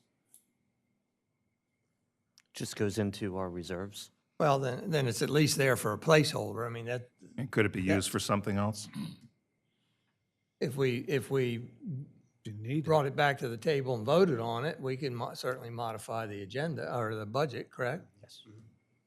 So in the case of Commissioner Legree's, The problem is we need it. We need to suck the muck out of that entire Lake Gerard. We need it, but we need a stormwater management plan much worse. And that's been the holdup all this time. but I'm just wondering if, I know we're going to start having meetings about stormwater. Yes, we are. And so I guess my issue would be then, if you're saying it's cart before the horse and you want to remove this, would it be easier just to leave this here and then wait until we have, because we don't have to spend this right away. So, but you just want to. If the mayor and the city manager would make a statement that we will not spend this $152,000 until we get a stormwater management plan, which is kind of what we had last year. Then you'd be okay. Yeah, and it raised its ugly head again this year. Well, let's ask the city manager, would you be comfortable if we voted on it and it's in there, but not spending the money until we once again review the topic and come to agreement? I would not move forward with the accretion until we get a good consensus among the Board of Commissioners and readdress the stormwater management plan. But it would be prudent to go ahead and pass the budget I with would- it in there so we have that Yes, have the opportunity. opportunity. I mean, I understand, and I hear you, Commissioner, will agree. I'm hearing you loud and clear. The stormwater management plan, to me, is of utmost importance. We need to kind of take a look at that one here in the coming weeks to months. And we will put what we would used to call in the Army, the pause X on the accretion project. Thanks, City Manager. The real holdup on this is the Lakes Management Plan, and we just don't have that yet. And I remember hearing from you that you were just as frustrated as I was. Yeah, I still have yet to get through the Lake Girard Lake Management Plan. It's a rather lengthy document. I think it's 85 or 88 pages. It's still sitting on my desk to start reading through that one. So, But let me address that, because, Jay, maybe you didn't hear it before, or you're not hearing it possibly. Could be. Because it was, because it was mentioned at a previous meeting that we indeed do have a Lake Girard management plan. I read that. That is not a Lake Girard management plan. About half of those 88 pages are safety briefings and copied from a textbook somewhere. Yes, I have Okay, read well, that. Well, then we need to have you get together with the two city managers and maybe review Yes, that and I see have whether indeed I have that's it. already started that process. Thanks, Mayor. But I just can't go forward as long as we keep that, in my opinion, boondoggle sitting there for us. Okay, well, what I'm hearing, Commissioner Bennett, is let's go ahead and approve the budget with the condition or stipulation that the accretion project would be funded, but not go forward until we've had additional conversation and come to a majority agreement on it. Yeah, I think we all agree on that. Just follow up on the lake management plan, specifically from the one from the Army Corps of Engineers for Lake Girard. Are we having a workshop meeting on that specifically? I don't think that was on. No, the Stormwater Utility Task Force is what is making the presentation on April 19th. I thought that the next step in that lake management plan was to review and provide feedback to the Army Corps. Silver Lake and Lake Communities. Correct. We haven't even gotten Gotcha. Commissioner Chernowski. Gotcha. And I'm probably the Understood. only one of the commissioners who have read that proposed Lake Girard management plan, page by page. And except that city manager said some things that he knew too. He'd seen it. I'm working through it line by line. I don't have a full mastery of it yet. Well, then Mayor, I'd like to make a motion if that's fine. You have the budget do, yeah. amount in front of you? Yep, Mayor, I'd like to move we approve the City of Rehoboth Beach fiscal year 2024 balanced budget in the amount of $35,692,934. As presented, it is embedded in the agenda as budget meeting number 5 dated March 17th, 2023. Could we have a vote on that person by person? With the condition noted earlier. With the condition that, in understanding from the city manager, that the Lake Girard accretion project, those monies would not be spent until further consideration by this body. Second. We have a motion by Commissioner Ed Chernowski and a second by Commissioner Tony Sharp to adopt the budget of $35,692,000. Daggone it. $35,692,000, $934. That's it. Is there any additional discussion? That's a lot of money. Now, that includes, of course, is this the capital improvement program here? 10,000,000, capital improvement that includes $10,316,800 capital improvement program. Yes. Is there any further discussion up here? Any members of the public like to say anything? Nope. With that, we'll call the question. Commissioner Legree?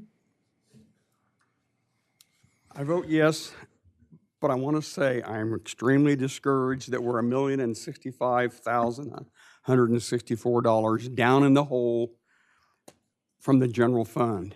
And in order to make up for that, we've had to take from the Water Enterprise Fund, and that comes from people everywhere, all up and down Highway 1 and inside the city and outside the city.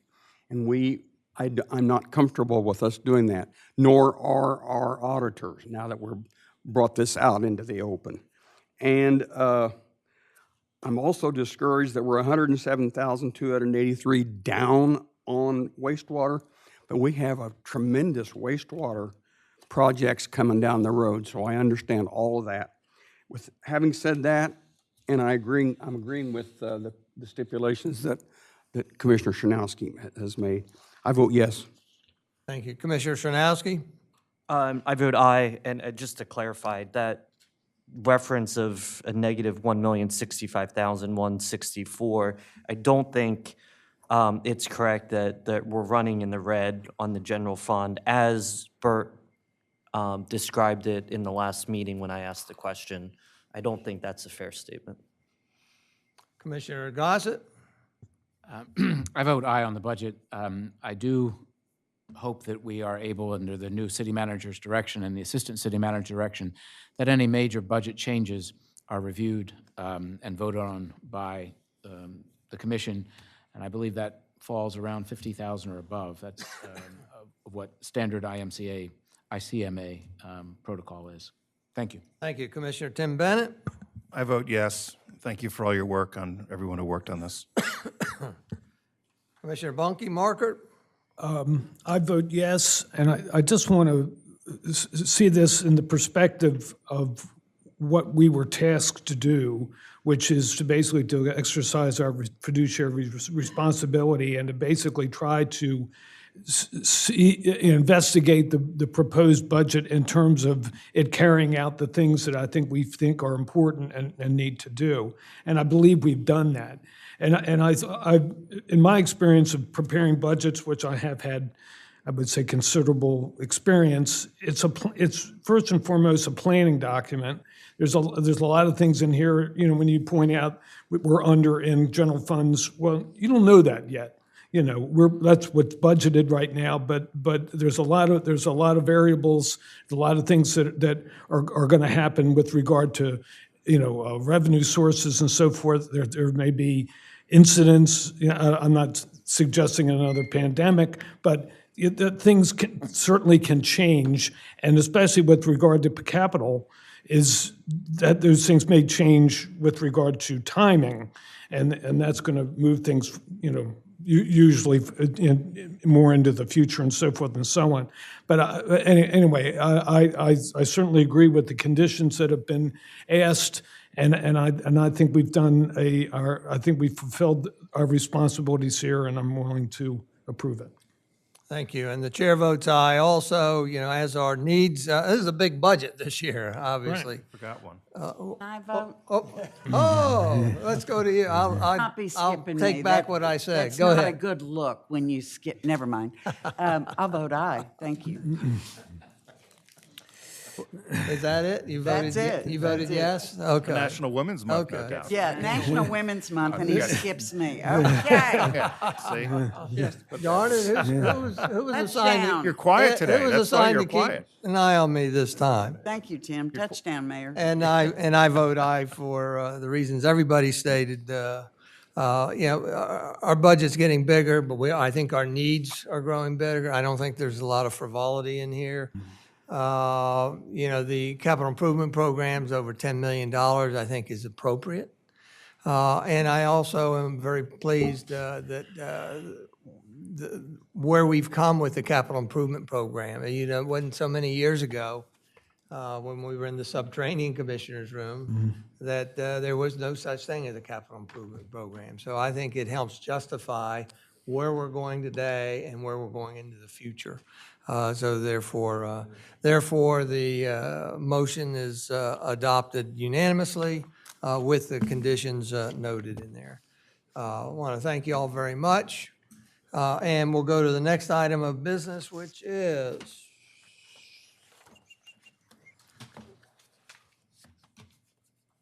consider adoption of a resolution setting a public hearing on the matter of amending zoning code section 270-77 entitled Expiration of Special Exceptions and Variances by extending the expiration date for certain variances and special exceptions granted by the Board of Commissioners. Let me pull this up first.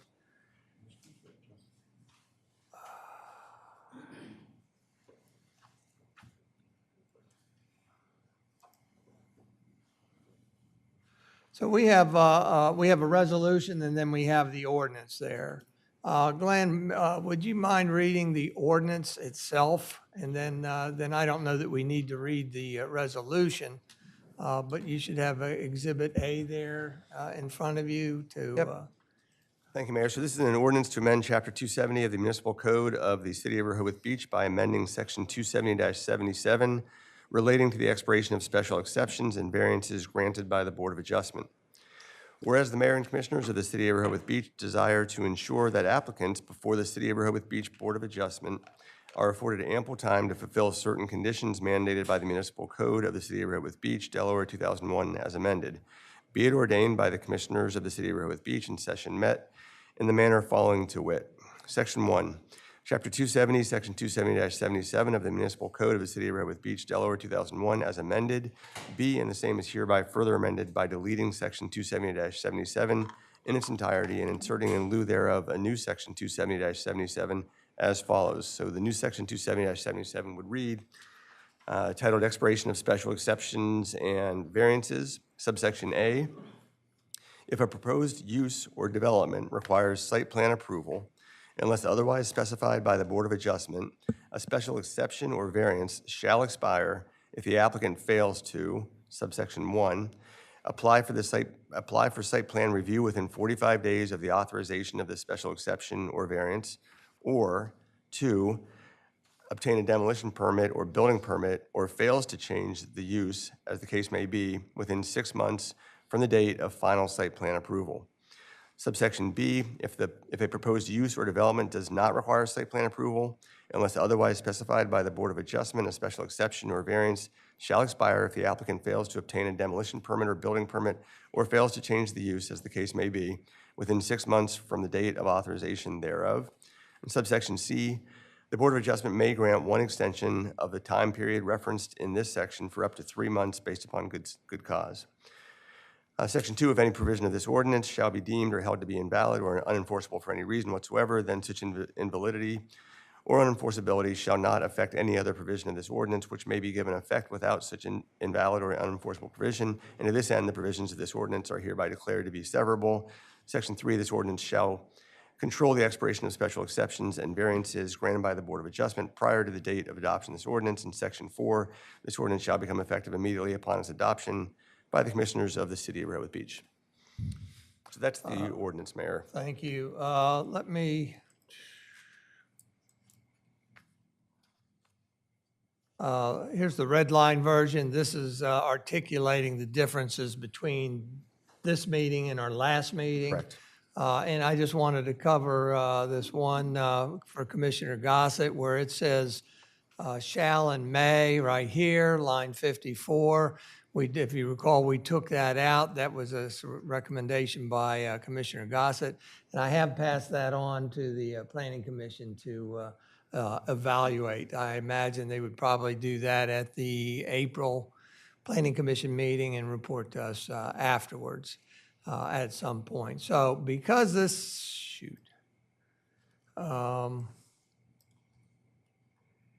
because this is in the zoning code, 270, it requires a public hearing. And so Glenn did a resolution And the date of the public hearing is set for our April regular meeting, correct? And that gives you enough time, if this adopted, to publish, correct? Okay. So, and admittedly, this is being done on a fairly fast time frame because the Bellhaven project variance would expire otherwise. And I think some of us see a reason to do this applicable to all big projects, right? So there's a resolution before us. Is there any additional discussion? Up there? Nope. Any members of the public? Nope. Okay, thank you very much. With that, I would entertain a motion to adopt the resolution before us, proposing that a public hearing be held on April I'm sorry, it is April 21st.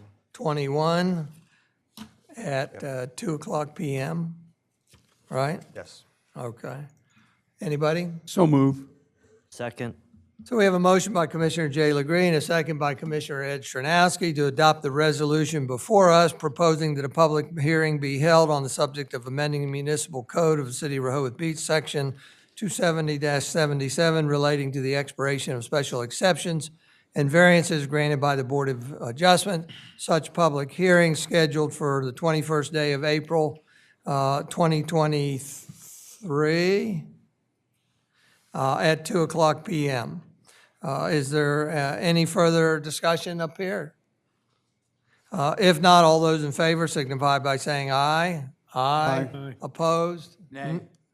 I'm sorry, we've got one nay from, Ann, if you would write down that Commissioner Gossett voted nay, everybody else voted yes. And with that, the motion does carry 6-1 and passes. The public hearing is set for April, as noted. Thank you very much. With that,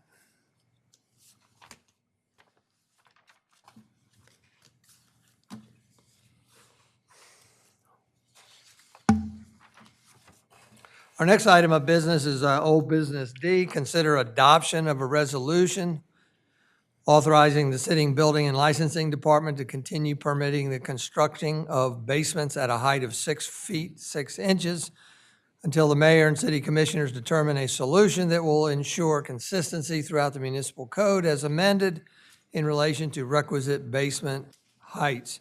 Do you want to say anything, or can I have? I can just go over a couple, mayor and commissioners, a lot of discussion on this for the case for basements. I think building licensing have touched on this one a lot. The intent of this resolution is to provide the legislative coverage for the building and licensing to continue to approve the 6-foot basements as we have previously done so before, until the staff is able to make the recommendations to the Board of Commissioners and the mayor that will reconcile the city code in with the 2018 IRC requirements. This resolution should remain in place as a recommendation. We have clarified with building and licensing who will strictly adhere to the code, and they do not have the authority to stipulate, infer, or direct what furnishings can be utilized in basements. I believe this resolution is necessary for them to continue approving those basements, and we have appropriately provided those expectations of building and licensing who will administratively comply with the city's code. That's all I have. That's all I Thank have, you. Mayor. And Glenn's going to read the resolution real quick. This is a resolution of the mayor and city commissioners of the city of Rehoboth Beach authorizing the city building and licensing department to continue permitting the construction of basements at a height of 6 feet 6 inches until the mayor and city commissioners determine a solution that will ensure consistency throughout the municipal code of the city of Rehoboth Beach, Delaware 2001 as amended, in relation to requisite basement heights. Whereas on February 6, 2023, the mayor and commissioners of the city of Rehoboth Beach considered a proposed ordinance, which in part would amend section 270-4 and 270-21B1C of the municipal code of the city of Rehoboth Beach, 2001 as amended, relating to a gross floor area exemption for qualifying basements. And whereas on February 6, 2023, the mayor and commissioners of the city of Rehoboth Beach heard a presentation from the city of Rehoboth Beach Building and Licensing Department, hereafter the department, regarding basements and in relevant part, potentially inconsistent basement height requirements. And whereas on February 6, 2023, the mayor and commissioners of the city of Rehoboth Beach made a proposed ordinance subject to the pending ordinance doctrine, such that until the mayor and commissioners take action upon the proposed ordinance, no application for the issuance of any permit or other approval for any construction of a basement at a height of 6 feet 6 inches could be accepted by the department. And whereas on March 6, 2023, the mayor and commissioners of the city of Rehoboth Beach heard a second presentation from the department regarding this issue. And whereas during the review and consideration of the proposed ordinance, the mayor and commissioners of the city of Rehoboth Beach deemed that use of the pending ordinance doctrine is no longer desirable in relation to the specific matter, and it is appropriate to preserve certain investments and expectations that property owners may have in reliance upon existing city code and department practices. Now therefore be it resolved by the commissioners of the city of Rehoboth Beach in session met this 17th day of March 2023 as follows. Section 1, any city of Rehoboth Beach property owner who desires to construct a basement at a height of 6 feet 6 inches, which is otherwise compliant with all applicable provisions of the municipal code of the city of Rehoboth Beach, 2001 as amended, shall be entitled to proceed through the city's approval process in effect as of February 5, 2023. This resolution shall be effective immediately upon its adoption by the mayor and commissioners of the city of Rehoboth Beach. Thank you, Glenn. And obviously, he added the date for 17th day of March 2023 to the document so that it's applicable today. What are the options for terminating this? I assume when we finally come to resolution, maybe there's a statement in there that says this terminates or what? I think that's what we do in the actual ordinance of the next one. When you adopt something, we will reference this ordinance and say it's hereby terminated. Okay. So there'll be a record of it at that point. Okay. Is that all right? Anybody, any questions with anybody? Does this address the issue that we discussed around build-out, which is what I thought the main issue was? This only addresses, go ahead. Yeah, it does not address that second concern about build-out, because I think the issue here is that you all want to have a little bit more in-depth discussion about how to resolve the 6 foot 6 basements, and then further discuss how to deal with the build-outs that were sort of what inspired this whole thing. But in the meantime, there are building permit applications that are being held up, and other people who have designed at 6 foot 6. And your last discussion, I think, concluded with you coming to a consensus that those applications, since there's been such a long history of the city of Rehoboth Beach issuing permits at 6 foot 6, nobody else should be held up while the commissioners are debating what's the right solution here. No, This buys us time while giving building and licensing comfort, right?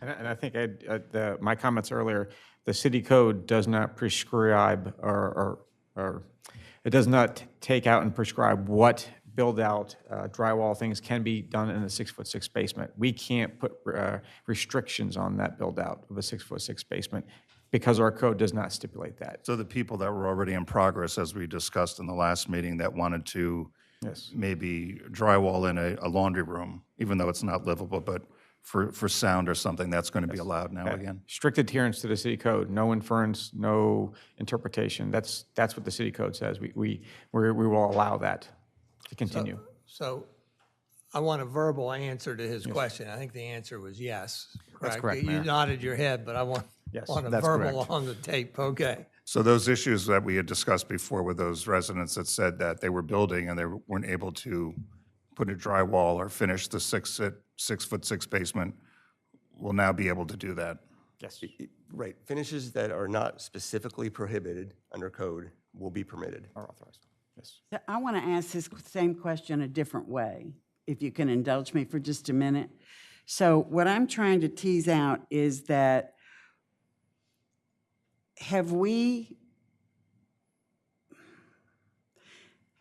are we certain that any applicant has been treated exactly the same relevant to finishes, whether they applied for it, pardon me, 3 months ago, 12 months ago, 2 years ago, that everybody is getting the same fair and consistent answers? Is that a yes or a no? Is it that simple to ask it that way? Based off my understanding, the answer is no. What? The answer is no, previously. We are going back to the strict adherence of the code. There was some inference of understanding, and I believe it hit Commissioner Bennett's, there was Commissioner Chanowski's and yours comments, and we looked at the code, and we do not have the authority to put restrictions on how you, unless it's specifically drafted in the code, we can't arbitrarily put restrictions on there. That's what we're going back to. So if we're going back to something, does that mean that there are some applicants who've been caught in the middle Yes. that have to be notified. given relief? Notified, and yes. And when will that happen? I don't know yet. We're going to get back, we'll be getting back to that one early next week. But I mean, it would happen in short order. Yes, we would have to. Yes. I'm surprised. I didn't think you would say no. Oh. I'm glad to hear that you've taken the comments very seriously and gone back and taken a very, very clear and deliberate look. And you'll be following up with folks who may have been handled differently. Differently, yes. And that goes a long way. Thank you very much. Thank you. Any other questions by the commissioners? Yes, I mean, once again, I think we're Band-Aiding something just to interpret the code as it has been interpreted. But this is, to me, a very important aspect that needs to be addressed. And I would like to see from the city manager and the building and licensing department a schedule or calendar of how we're going to address this and a definite date that we have it on the calendar, that we have milestone markers of when we're going to get this fixed and fixed correctly. Whether it be 30 days, 60 days, 90 days, 2 years, but to develop some type of schedule so we know where we are and it doesn't get lost in the weeds or other priorities come in. Because this is something that's very important. This is the development of our community, the build out of the community, and we've been kicking this can down the road for quite some time. In the onus on us, this board up here at this point? Because you've made Corey's made his presentations, now we've got to act on it. I understand that, but I don't believe this body has the ability in that regards to take maybe a special session or special meeting to work with Corey, building inspector, residential building inspector, to bring that down to a workable application in developing a new code. He's made several suggestions, but he leads it up to us. And I think there should be a definitive staff recommendation that X is what would resolve our issues and move us forward. Then it would be up to us to make those decisions left or right. But I personally, and maybe others don't, but I don't personally get that clear of a picture from the information that has been presented to date. I want to concur with that, and I think in the last meeting, relevant to just having to chase information and chase topics and try to make sure nothing falls through the cracks. I think I said in the last meeting I was not going to tolerate that anymore, because the way I look at it is we've got a city manager, we've got an assistant city manager, we've got a city secretary, we've got a city solicitor, and nothing should fall through the cracks. That's just ridiculous to me. But I absolutely support, I don't think it's right for us to try to solve something without, I'm not an expert in building codes or anything of that ilk. So it needs to come to me with a preferred recommendation with a rationale, a couple of options, if there are any, with rationales as well, so that we have something. And I think I'm echoing what you're, because I was trying to tease out, Commissioner Gossett, if you were more concerned about the time or the content of what's brought to us, and I think it's both. I believe you're a little more eloquent than I am in the discussion, but yes, the content is the most important. Okay. But we can't just keep moving this and not make a final decisions. I don't disagree with you, Commissioner, but from my viewing the presentations from building and licensing, they gave pretty clear recommendations. And there might have been one instance where there were two options, but I think they outlined exactly what we need to do. We just need to do it. Well, so we should probably get that discussion scheduled ASAP and have the expertise, the subject matter experts in here with us and just drive to the decision. Because I didn't leave here last time that it was that easy. If it was that easy, we should have done it the last time we met. I think they've provided clear recommendations in my mind. The problem is, I don't know that our constituents are going to be as, I think there's going to be a lot of public meetings and a lot of discussion, a lot of debate and dialogue over how we solve the issues. But I think the recommendations that were made before us were pretty clear. Well, I didn't feel that way, and I think if the commissioners are not comfortable with what we move forward with, that gives me pause. Well, the recommendation was to go to 6'8", I think was the recommendation, if I remember Oh, I'm not correctly. talking about just the height. No, but then I think then the bigger issue was, what does that become? What's the Yes. definition of a basement, which I don't think we've had that discussion. Well, and then also the Thank you. consequences of a larger home, because you have a 1,000 square foot bonus, if you will, for a below the ground for basement, however we define it. You also have a front porch of 250 square feet, and the residential building inspector said himself, in making this change, myopically, we're going to allow larger houses. And is that what we want? I would think we're also going to hear from our constituents that that's not necessarily what we want in the community. So that's the kind of questions and discussion that I think to need to roll out of that. And it would be very beneficial for the Building and Licensing Department, who deal with this on a day-to-day basis, and get those applicants screaming in their faces that they want this or they want that, and how to adjust that. That's where I'm getting to try to get a discussion and understanding of what the real implications of a 2-inch change could be. Thank you. All right, Kevin, are we ready to go back to the resolution? Yes. Anybody, would anybody like to make a motion? Mayor, I move that, Read the whole title, if you would. sure.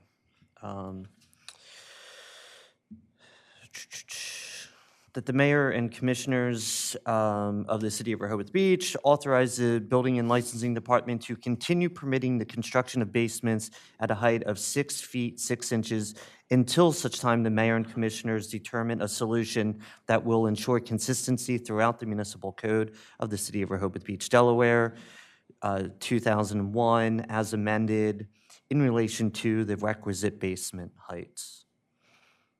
Is there a second? Second. We have a motion by Commissioner Ed Stranowski and a second by Commissioner Tony Sharp to adopt a resolution read before us authorizing the City Building and Licensing Department to continue permitting the construction of basements at a height of 6 foot 6 inches until such time that the mayor and commissioners determine a solution that will ensure consistency throughout the code as amended in relation to requisite basement heights. Is there any further discussion up here? No further discussion, Mayor, but I just want to reinforce that there is absolute clarity that on any other issue on this, that the answer to the question, have we been consistent with all applicants? The answer is no. We've revisited our internal processes, and we're going to notify other applicants who may have experienced some unfairness. Okay, I'm good. Thank you. With that, if there's no further discussion by the commission, does any members of the public like to offer anything? Seeing none, then we'll call a vote. All those in favor of the resolution signify by saying aye. Aye. Those opposed? And the motion is unanimously carried. Thank you very much. With that, we're going to move right along to our next item of business, which is the first item of new business. Consider appointments. We've had a vacancy on the Parks and Shade Tree Commission and a vacancy on the Tree and Green Infrastructure Committee. And both chairs scrutinized the incoming applications for those commissions and committees and put forward their recommendations for Marty Marino to be appointed the unexpired term of Edie Heron to the Parks and Shade Tree Commission. And it's only a 1 year, you'll see that the term ends in 1 year. And then Diana Jones to fill in the unexpired term of Elise Burns on the Tree and Green Infrastructure. And that is an annual appointment. Is there any discussion? Seeing none, then I would entertain a motion to consider both appointments at the same time. So moved. Second.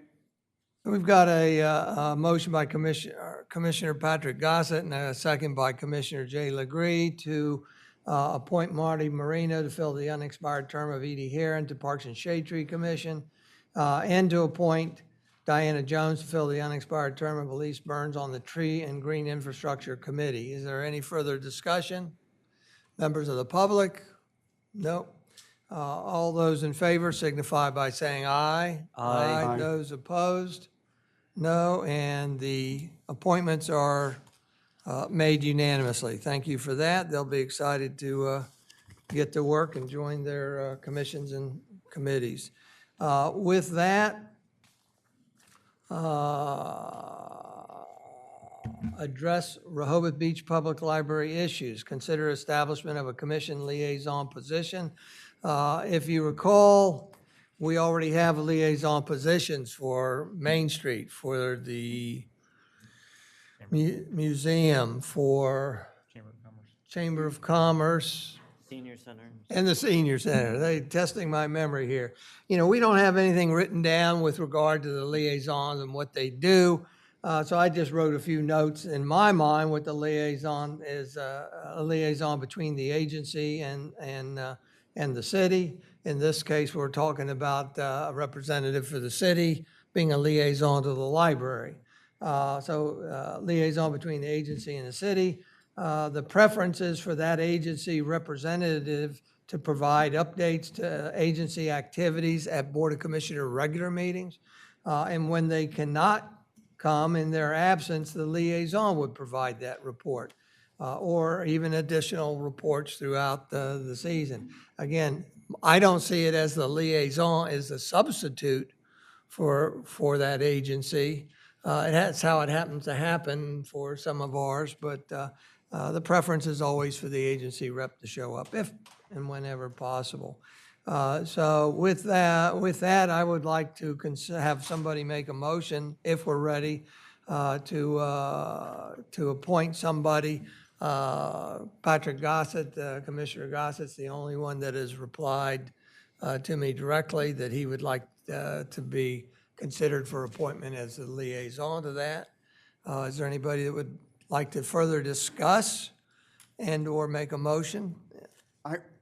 I'd like to add a little bit. I spoke with Commissioner Markert about it, some days ago, thinking that we were just in the formation, and he replied that he would be interested in helping and serving whatever way he could. And I have since talked to him after hearing that you, after you wrote us and said that Commissioner Gossett had volunteered.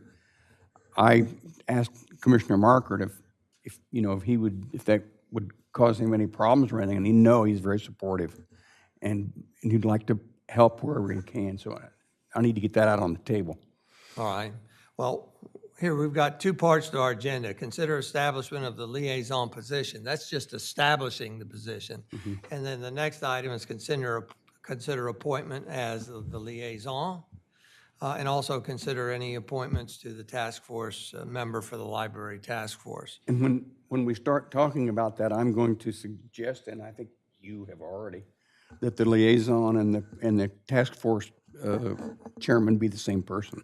Okay. Well, let's take them one at a time. Would somebody kindly make a motion to authorize establishment of a commission liaison position for the library? So moved. Second. We have a motion by Commissioner Ed Chernowski and a second by Commissioner Tony Sharp to establish a commissioner liaison position for the library. Is there any further discussion? Any members of the public want to say anything?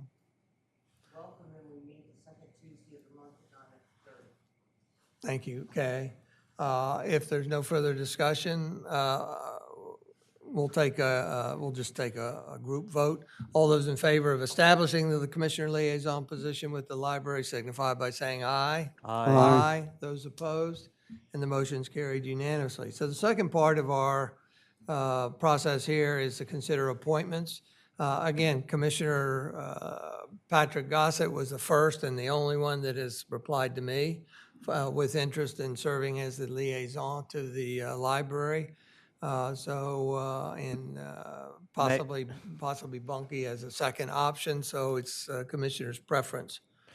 Mayor, I move that we appoint Commissioner Gossett as the library liaison and task force member. Okay, we haven't gotten that. Withdraw your motion for a minute. I'm going to withdraw my motion. If we want, let's go ahead and throw in there at the same time the discussion about who should be at least the first task force member. My idea is that it should be the liaison. I agree with that. Makes sense. Okay, so if we agree to that now, restate your motion if you would. I move that we appoint Commissioner Gossett as the library liaison and task force member. Second. So we have a motion by Commissioner Edchanowski and a second by Commissioner Tony Sharp to appoint Commissioner Patrick Gossett as the liaison, commissioner liaison to the library, and as one of the task force members to the library task force. Is there any further discussion? Yes. Patrick, you're okay? Yep, I guess so. Did you have a question? I have discussion. Oh, go ahead. The task force that we're talking about is a task force that is concerned about the future of Rehoboth Beach, Delaware Public Library.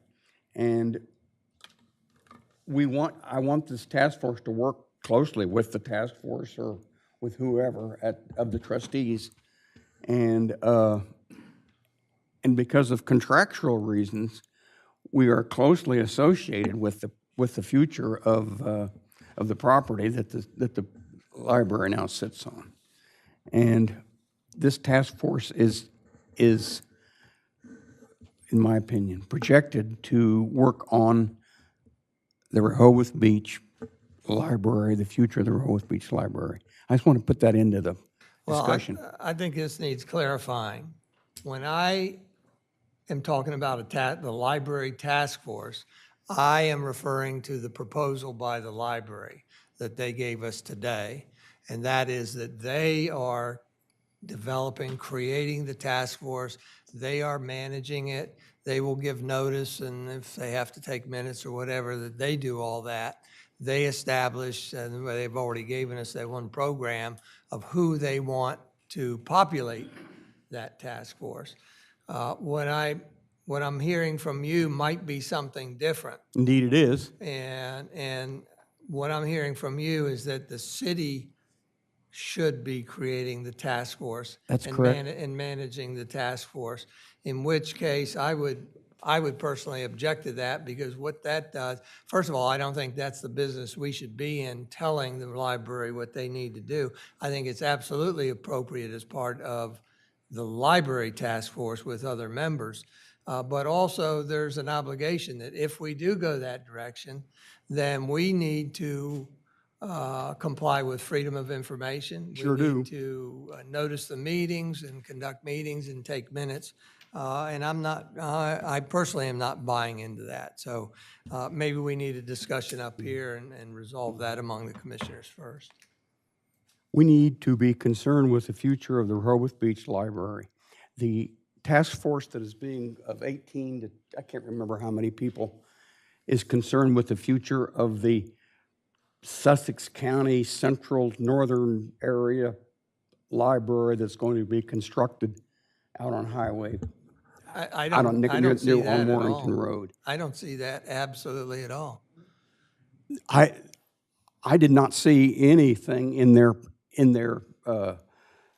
mission nor the objectives. All I saw was programs, and I can't remember to bring that back up.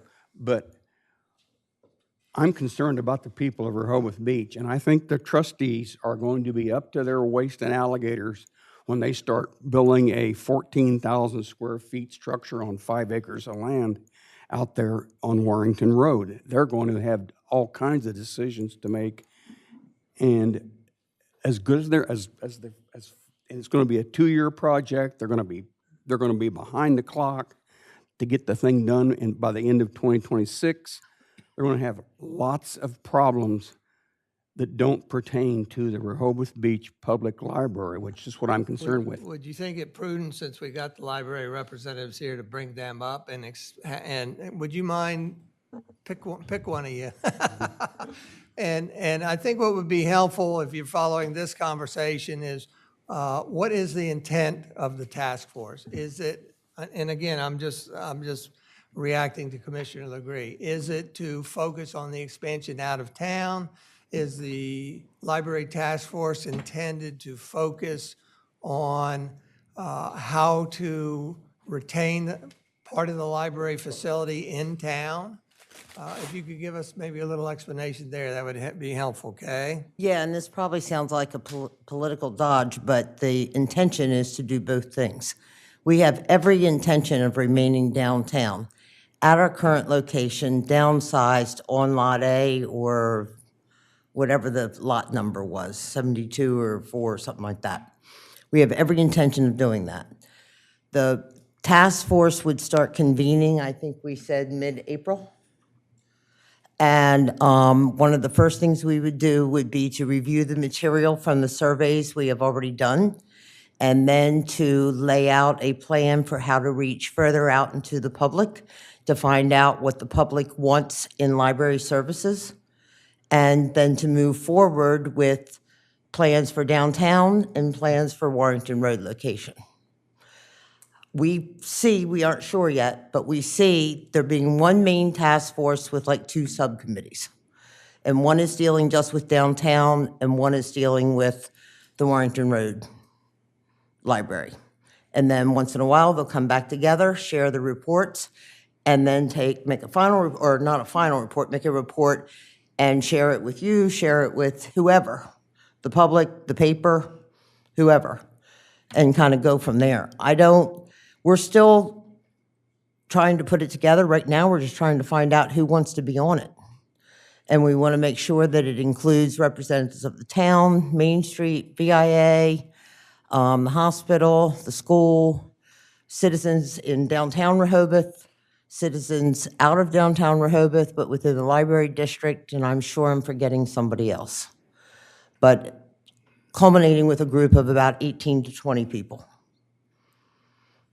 Does that answer your question? So, yeah, somewhat, but I'm almost afraid to say that, Commissioner Gossett, what did we get you into? We didn't clarify from the beginning. Again, my thought is the intention was that the task force focuses solely on the in-town position and how to retain it. And that is definitely going to be one of the focuses of the task force. So I think what you've just said is fair. And my expectation is that the liaison is not just relaying information back to this body, but in these task force meetings is an advocate for that downtown location remaining in place and providing the services that meet the needs of our downtown community. And at such time that that person believes that you may not be meeting the needs of what we need downtown, I think that's when that person comes back to this body, and to your point, Jay, says, hey, we might need to have a task force because I'm not sure that the library is meeting our needs. But so that's what my expectation would be. And if I can play up on what you're saying, I don't want them to only advocate for keeping a place downtown. That's already decided, okay? But advocate for the best way to do that. What services, what programs, how's the building going to be used that meets the needs of the people in town and the immediate surrounding area that they're going to utilize this space. And I'm not only looking for advocacy, I think we're also looking for input. And, if we're forgetting something, tell us. Does that make sense? That's fair to me, and it's. Jay, I'm would- not convinced. Jay, would you consider that if we appoint somebody to be on their task force, one or two persons, and let them get started, and then with that liaison and maybe that second task force member, come back and have a little knowledge, maybe they would agree that, hey, we need a separate city task force or something. But I hesitate to do anything right away until they get started. I sent you the mission objectives of the task force that I would like to see organized. I want us to be concerned with Rehoboth Beach, what the city of Rehoboth Beach requires in a library. Are you To be a satellite who kind of has to depend on the main library for services, or the building that they're going to build, or the place that they're going to put us, or the size that they're going to build us. Those are all important things that the people in Rehoboth Beach are going to. They have told us that they want us to be able to determine our future. And if you recall, the only reason we're sitting here is because of a contract that was written in 2008, because things change, and things will change down the road. They are going to be up to their waist in alligators with their new construction. It's going to be multi-million dollars. They're going to be making decisions every day, and the situation with Rehoboth Beach is not going to be first on their mind. Their decision is going to be what the big project they're making. And that's why I suggested that we develop a task force, which I have a bunch of questions, which we fund, manage, and have meetings ourselves, just like the Stormwater Task Force. We're FOIA, we have agendas. Commissioner, let me make a comment. What I'm trying to do is react to them forming a task force and try to populate it with one or two task force members. Now, if you think that we need to hold off on that, that's fine. But if you want a separate task force with the following the development or the program that you sent to me, then we need to put that on the next agenda.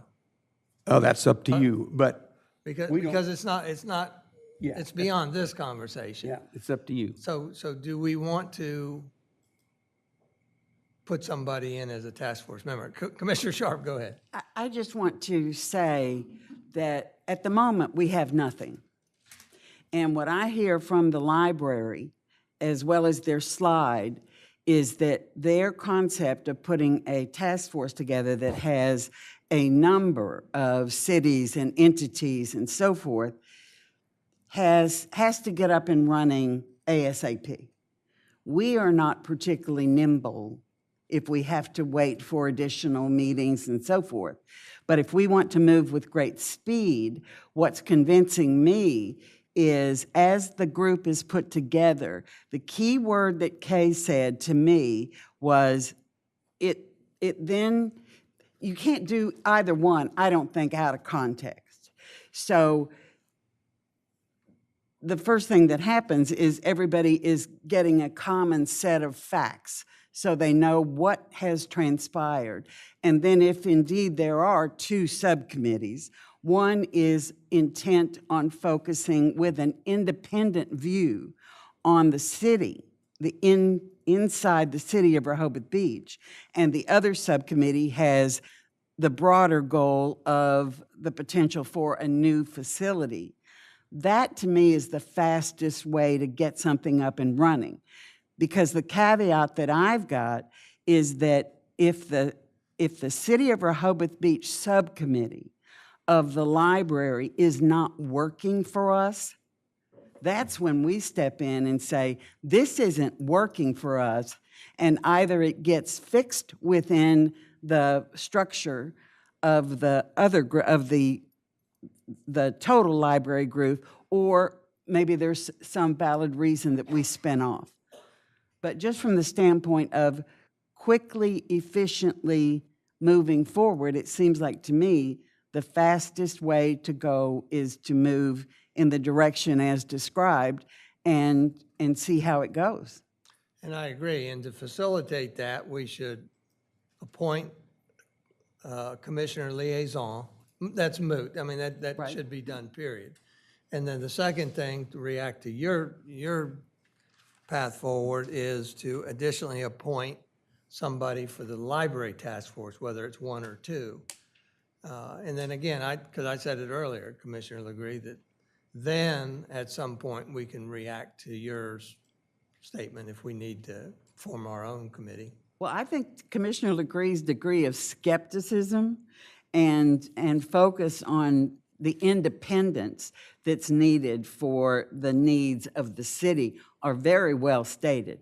But I think both things can happen with one moving more quickly, as well as it will provide the broader view of what's going on with the potential for another site. Mayor, if I could just give some reinforcement or clarity, our intention is, it's not even an intention. We are staying downtown. We want the subcommittee, Commissioner Sharp described it perfectly, that is centered on downtown to help us figure out what's the best way to do it. It's not whether or not to do it, it's the best way to do it. But to me, there's a qualitative question here. Speak into the microphone. I'm sorry. You know, that, up until recently, you were the library in Rehoboth Beach, and that is not going to be the case. I mean, that situation is not going to continue. You're planning on building another facility that's going to take a lot of fundraising, assets, thought, energy, so forth and so on, and you're committing to, you're declaring that you're not leaving here, but we don't know, we don't have any real idea as to what it is that we're going to have if this whole plan is fulfilled. And to me, that's I mean, having a seat at the table as a liaison, I mean, that's certainly critical, and we need to establish that, and it looks like we have, but there's still going to be a very thorough discussion taking place among us as to what are we getting, and we have no idea what we're getting, other than a commitment, and I think that's really what we need to figure out, Well, and how we are able to work amongst ourselves and work in conjunction with you, but we still, we have expectations and you have expectations, and I don't necessarily know those expectations are going to meet. So. Well, I think they are going to end up meeting, but that's part of the Well, purpose of we need to the know task that. We need to force, be able to figure is that to out. figure out what Right. you want downtown, what we want downtown. I think they're going to be the same, which is to serve the community. Right. Okay. But I can't imagine that they're going to serve the community in the same way. And to me, that's also another discussion with regard to what is a library in the year 2023. It's a different it's a different entity. It is. It's Yeah, different than you it know, was in and 2013. I'm accepting of that. I'm not looking at this with the idea that this thing has to be exactly how it has always been, because people's needs change. Technology changes, so many other factors change. Well, and that's part of all of what the Right. task force would Yeah. look at. We Yeah. want you to have a voice.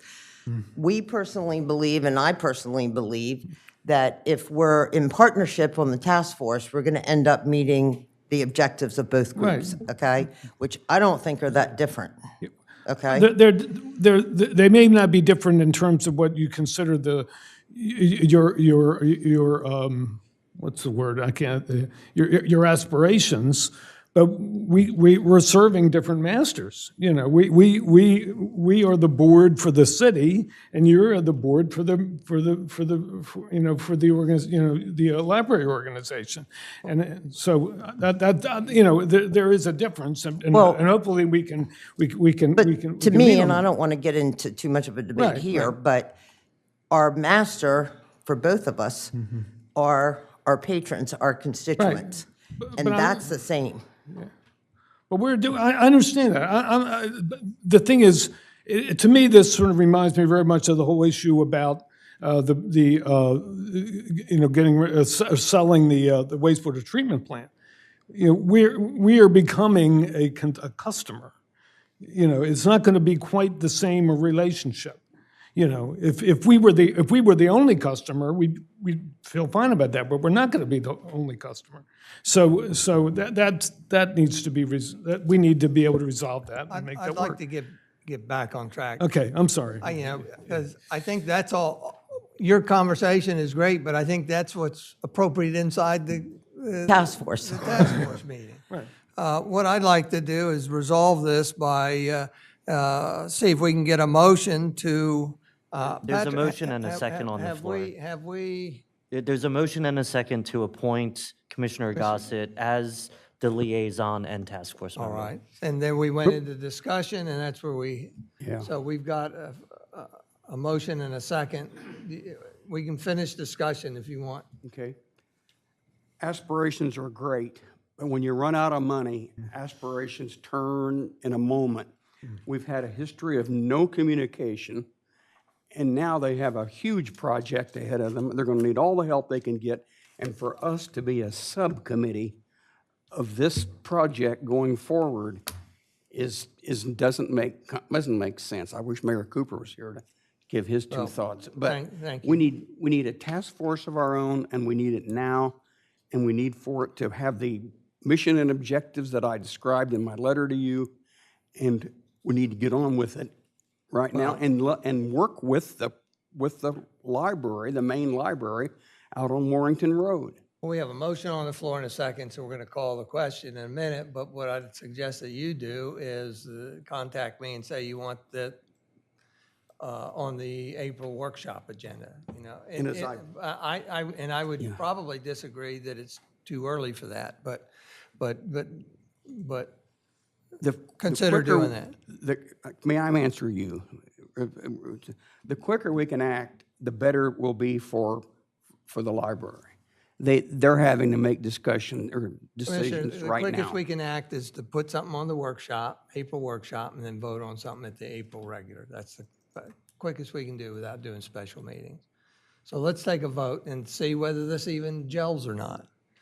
So we've got a motion and a second on the floor to appoint Commissioner Patrick Gossett as the Commissioner Liaison to the library and assign him one position on the library's task force. All righty, all those we'll do a group vote and see if we need to come back to a individual poll. 1, 2, 3, Commissioner. Public comment, Mayor. Public comment, would you like to say something?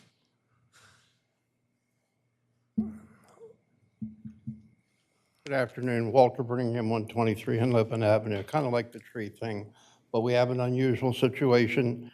I'm just asking that you maybe put a clause in there, whether it be Mr. Gossett or Mr. Markert, that with full understanding that the person's not a resident of the city of Rehoboth Beach. That the person appointed. You're appointing a person to be you're appointing to, I have no problems with what you're trying to do. You talked way too long on it. But you've got a communicator. That's what this person really is, as a communicator, to be the official spokesperson back and forth between this task force, whatever it is, and you folks. But you ought to put in there someplace, because no one else from within the city that lives here has volunteered. So that put in your motion that you appointed this person with full knowledge that this person is not a resident of the city of Rehoboth Beach. No, because the board is so limited on residents. Well, my expectation is that whoever's appointed would do their best to attend all the meetings. So I don't know that we need to do that. Does anybody want to make a friendly amendment? If not, then I want to call the question. Everybody, all those in favor signify by saying aye. Aye. Those opposed? No. We'll let the record show that Commissioner Jay Legree was the lone no vote. And so the vote does pass 6-1. Thank you very much, everybody. Mayor, before you Yes, close ma'am. this, can I offer one, what I hope you will take in the spirit that it's given, Kay? Maybe you could focus on the word that you used at the last time you came that really won me over, which you said that you guaranteed that we would have presence, to be determined what that presence is in the city of Rehoboth Beach. And you went back to intention today. And that, I believe I know what you mean, but since we sometimes wind up in the press, maybe it would be helpful to focus on that word guarantee, because there's going to be a lot of consternation about this project, and you can't run from the fact that some of us have had our trust in the library because of the way this whole thing has been handled. I won't say completely broken, but I would say some of us have trust that is damaged. I can say this. The president and I both will guarantee, along with the rest of the board, that we're keeping a library downtown. It's not a satellite, it's a location. And the other thing I would ask, and I don't know if this is a motion that you all do or something else, but we'd like more than one person on the task force from the town. That's coming up. Okay. So any other questions? No, you're good. Thank you very much, both of you. With that, we have appointed Commissioner Gossett as liaison and one of the task force members. We have this opportunity to add a second task force member. We can do it now, we can do it later. Would anybody like that position, or would anybody like to be nominated to that position? I'm willing to do it. I'm also willing to wait. And really, if you want to, if we want to talk about this further at the next workshop or whatever, and hash it out then. Patrick, are you okay being the sole until it starts, or would you? Would certainly feel a second person, a second set of eyes, of opinions would be helpful. We have someone that's interested in volunteering. We've had a request from the library trustee board to have a second representative. So I agree, let's do it now. Yeah. Mayor, I'm willing to do it now. I mean, I'm willing. let's try to speed this up here. Mayor, Let's commit him. Would somebody I make a move motion? we appoint Commissioner Bunky Markert as the second task force member to the library. Second. So we've got a motion by Commissioner Ed Stranowski and a second by Commissioner Tony Sharp to appoint Commissioner Bunky Markert as a second commission, not liaison, task force member for the library task force. Is there any additional discussion? Any members of the public? If not, then all those in favor signify by saying aye. Aye. Those opposed? And the motion carries unanimously. Thank you, Patrick. Thank you, Bunky, for offering to that. Let's see, our next item of business is commissioner announcements and comments. Anything, anybody? If not, I want to review future meeting dates. Tuesday, April 11th, 9 o'clock. That's a new date for our workshop meeting because of Easter holiday. Wednesday, April 19th, 9 o'clock special meeting. That's the Stormwater Utility special meeting. Friday, April 21, 2 o'clock is our regular Board of Commissioners meeting. So with that, we'll go to citizen comment before we go to the executive session. Is there any citizen comment? Chief Banks? Not a citizen, but Mayor, with your permission. I'd like you to go to the, thank you, Kay, Tom. You're done. We're just starting. Mayor, with your permission, I'd like to go back to and add a comment or a police report, if that's appropriate. Okay, go ahead. And it was mentioned or asked from Commissioner Gossett about the noise complaint statistics. And I thought it was embedded, but if somehow it got missed from going in, I do have that report with me. And since January through the end of February, we've had a total of 6 complaints. And one was a construction complaint. And then 2 of them was at a residential and at the same residence. And that was a continuation from last year, some complaints and with hot tub late at night and things. So I have reached out to the renter, or who's the realty company, and we're setting up another meeting for that. They've come in a couple times. I have the reports, but the problem is other realtor companies sublease it or whatever and go out, and they don't have as much control, even though there's a lot of information out there for them. So we're going to actually call them in and meet. The other one was 3 complaints recently that came in from 2 businesses that back up to each other over noise. And one's a restaurant, and one's a different type of business. And I just did want to point that out, that we actually decided to bring both parties in and kind of mediate the situation. I'd just like to thank the city manager and assistant city manager and building license that came in with me, and I think we made a lot of progress with that. I think that's how we can do things in the future, and both sides were accommodating to each other and moving forward. So I did want to sit down and praise. I think we had got together, and we may have a solution to work that out for the future. And also, I just wanted to add in about the noise complaint. I certainly appreciate that update, and I'm glad to know that there's a new approach in managing those. Thank you. Yes, and while I have everybody's attention, I might as well add that on Monday, March 20th, from 7 a.m., approximately 7 a.m. to 5 p.m., there's going to be a road closure at Rehoboth Avenue in Baltimore. I know our communication specialist is putting things out on that ad. I think it's got to do with the construction. And also, they got just a road closure. There'll be 2 police officers assigned to that for, I think, the building of the hotel. So there'll be a workaround and signage, but 2 officers blocking each end. That's all I have. Chief, could you say again exactly where the closure is? Rehoboth Avenue at 2nd block, so basically going down next to the hotel being here where Old Conch Island used to be, and this going to Baltimore Avenue. Okay, got it. Yeah. So you'll still be able to go down Baltimore Avenue. Police officers just won't let people go on further down. Maybe I didn't hear correctly. Baltimore's going to be open. Yes, Baltimore's going to be open. There'll be a police officer right before, so you can't go any further down towards Rehoboth Avenue. Because I want to go to that VIA reception. First Street. Thank you, Chief. Is there any further public discussion? Obviously not.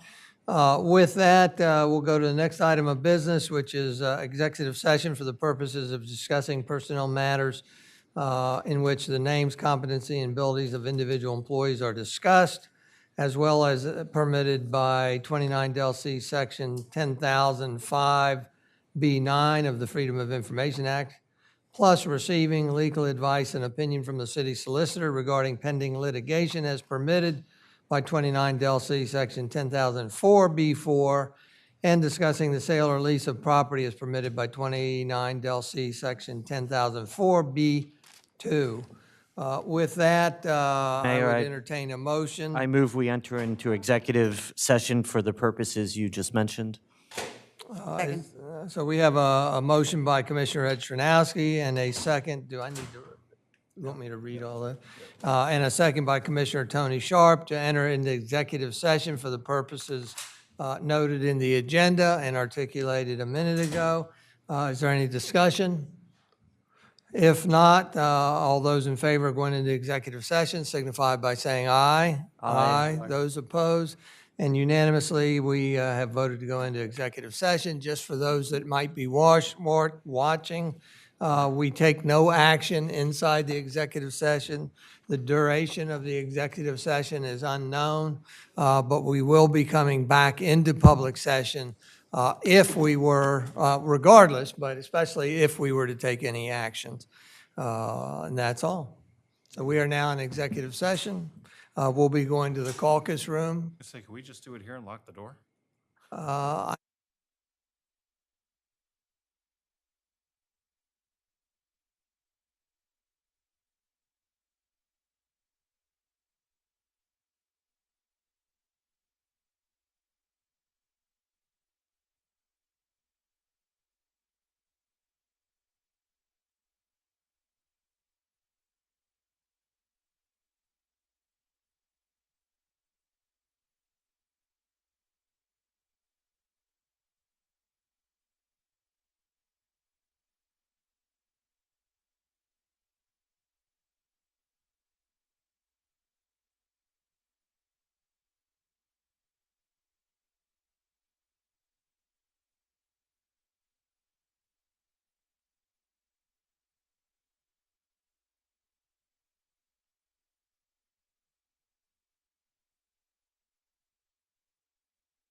You ready? Could I get a motion to go back into public session? So moved. Second. I have a motion by Commissioner Tim Bennett and a second by Commissioner Ed Chernowski to go out of executive session into public session. Is there any discussion? If not, all those in favor signify by saying aye. Aye. Those opposed? And we are now back into public session. There is nothing to act on, and therefore I adjourn this meeting at 6:16 PM. Thank you very much.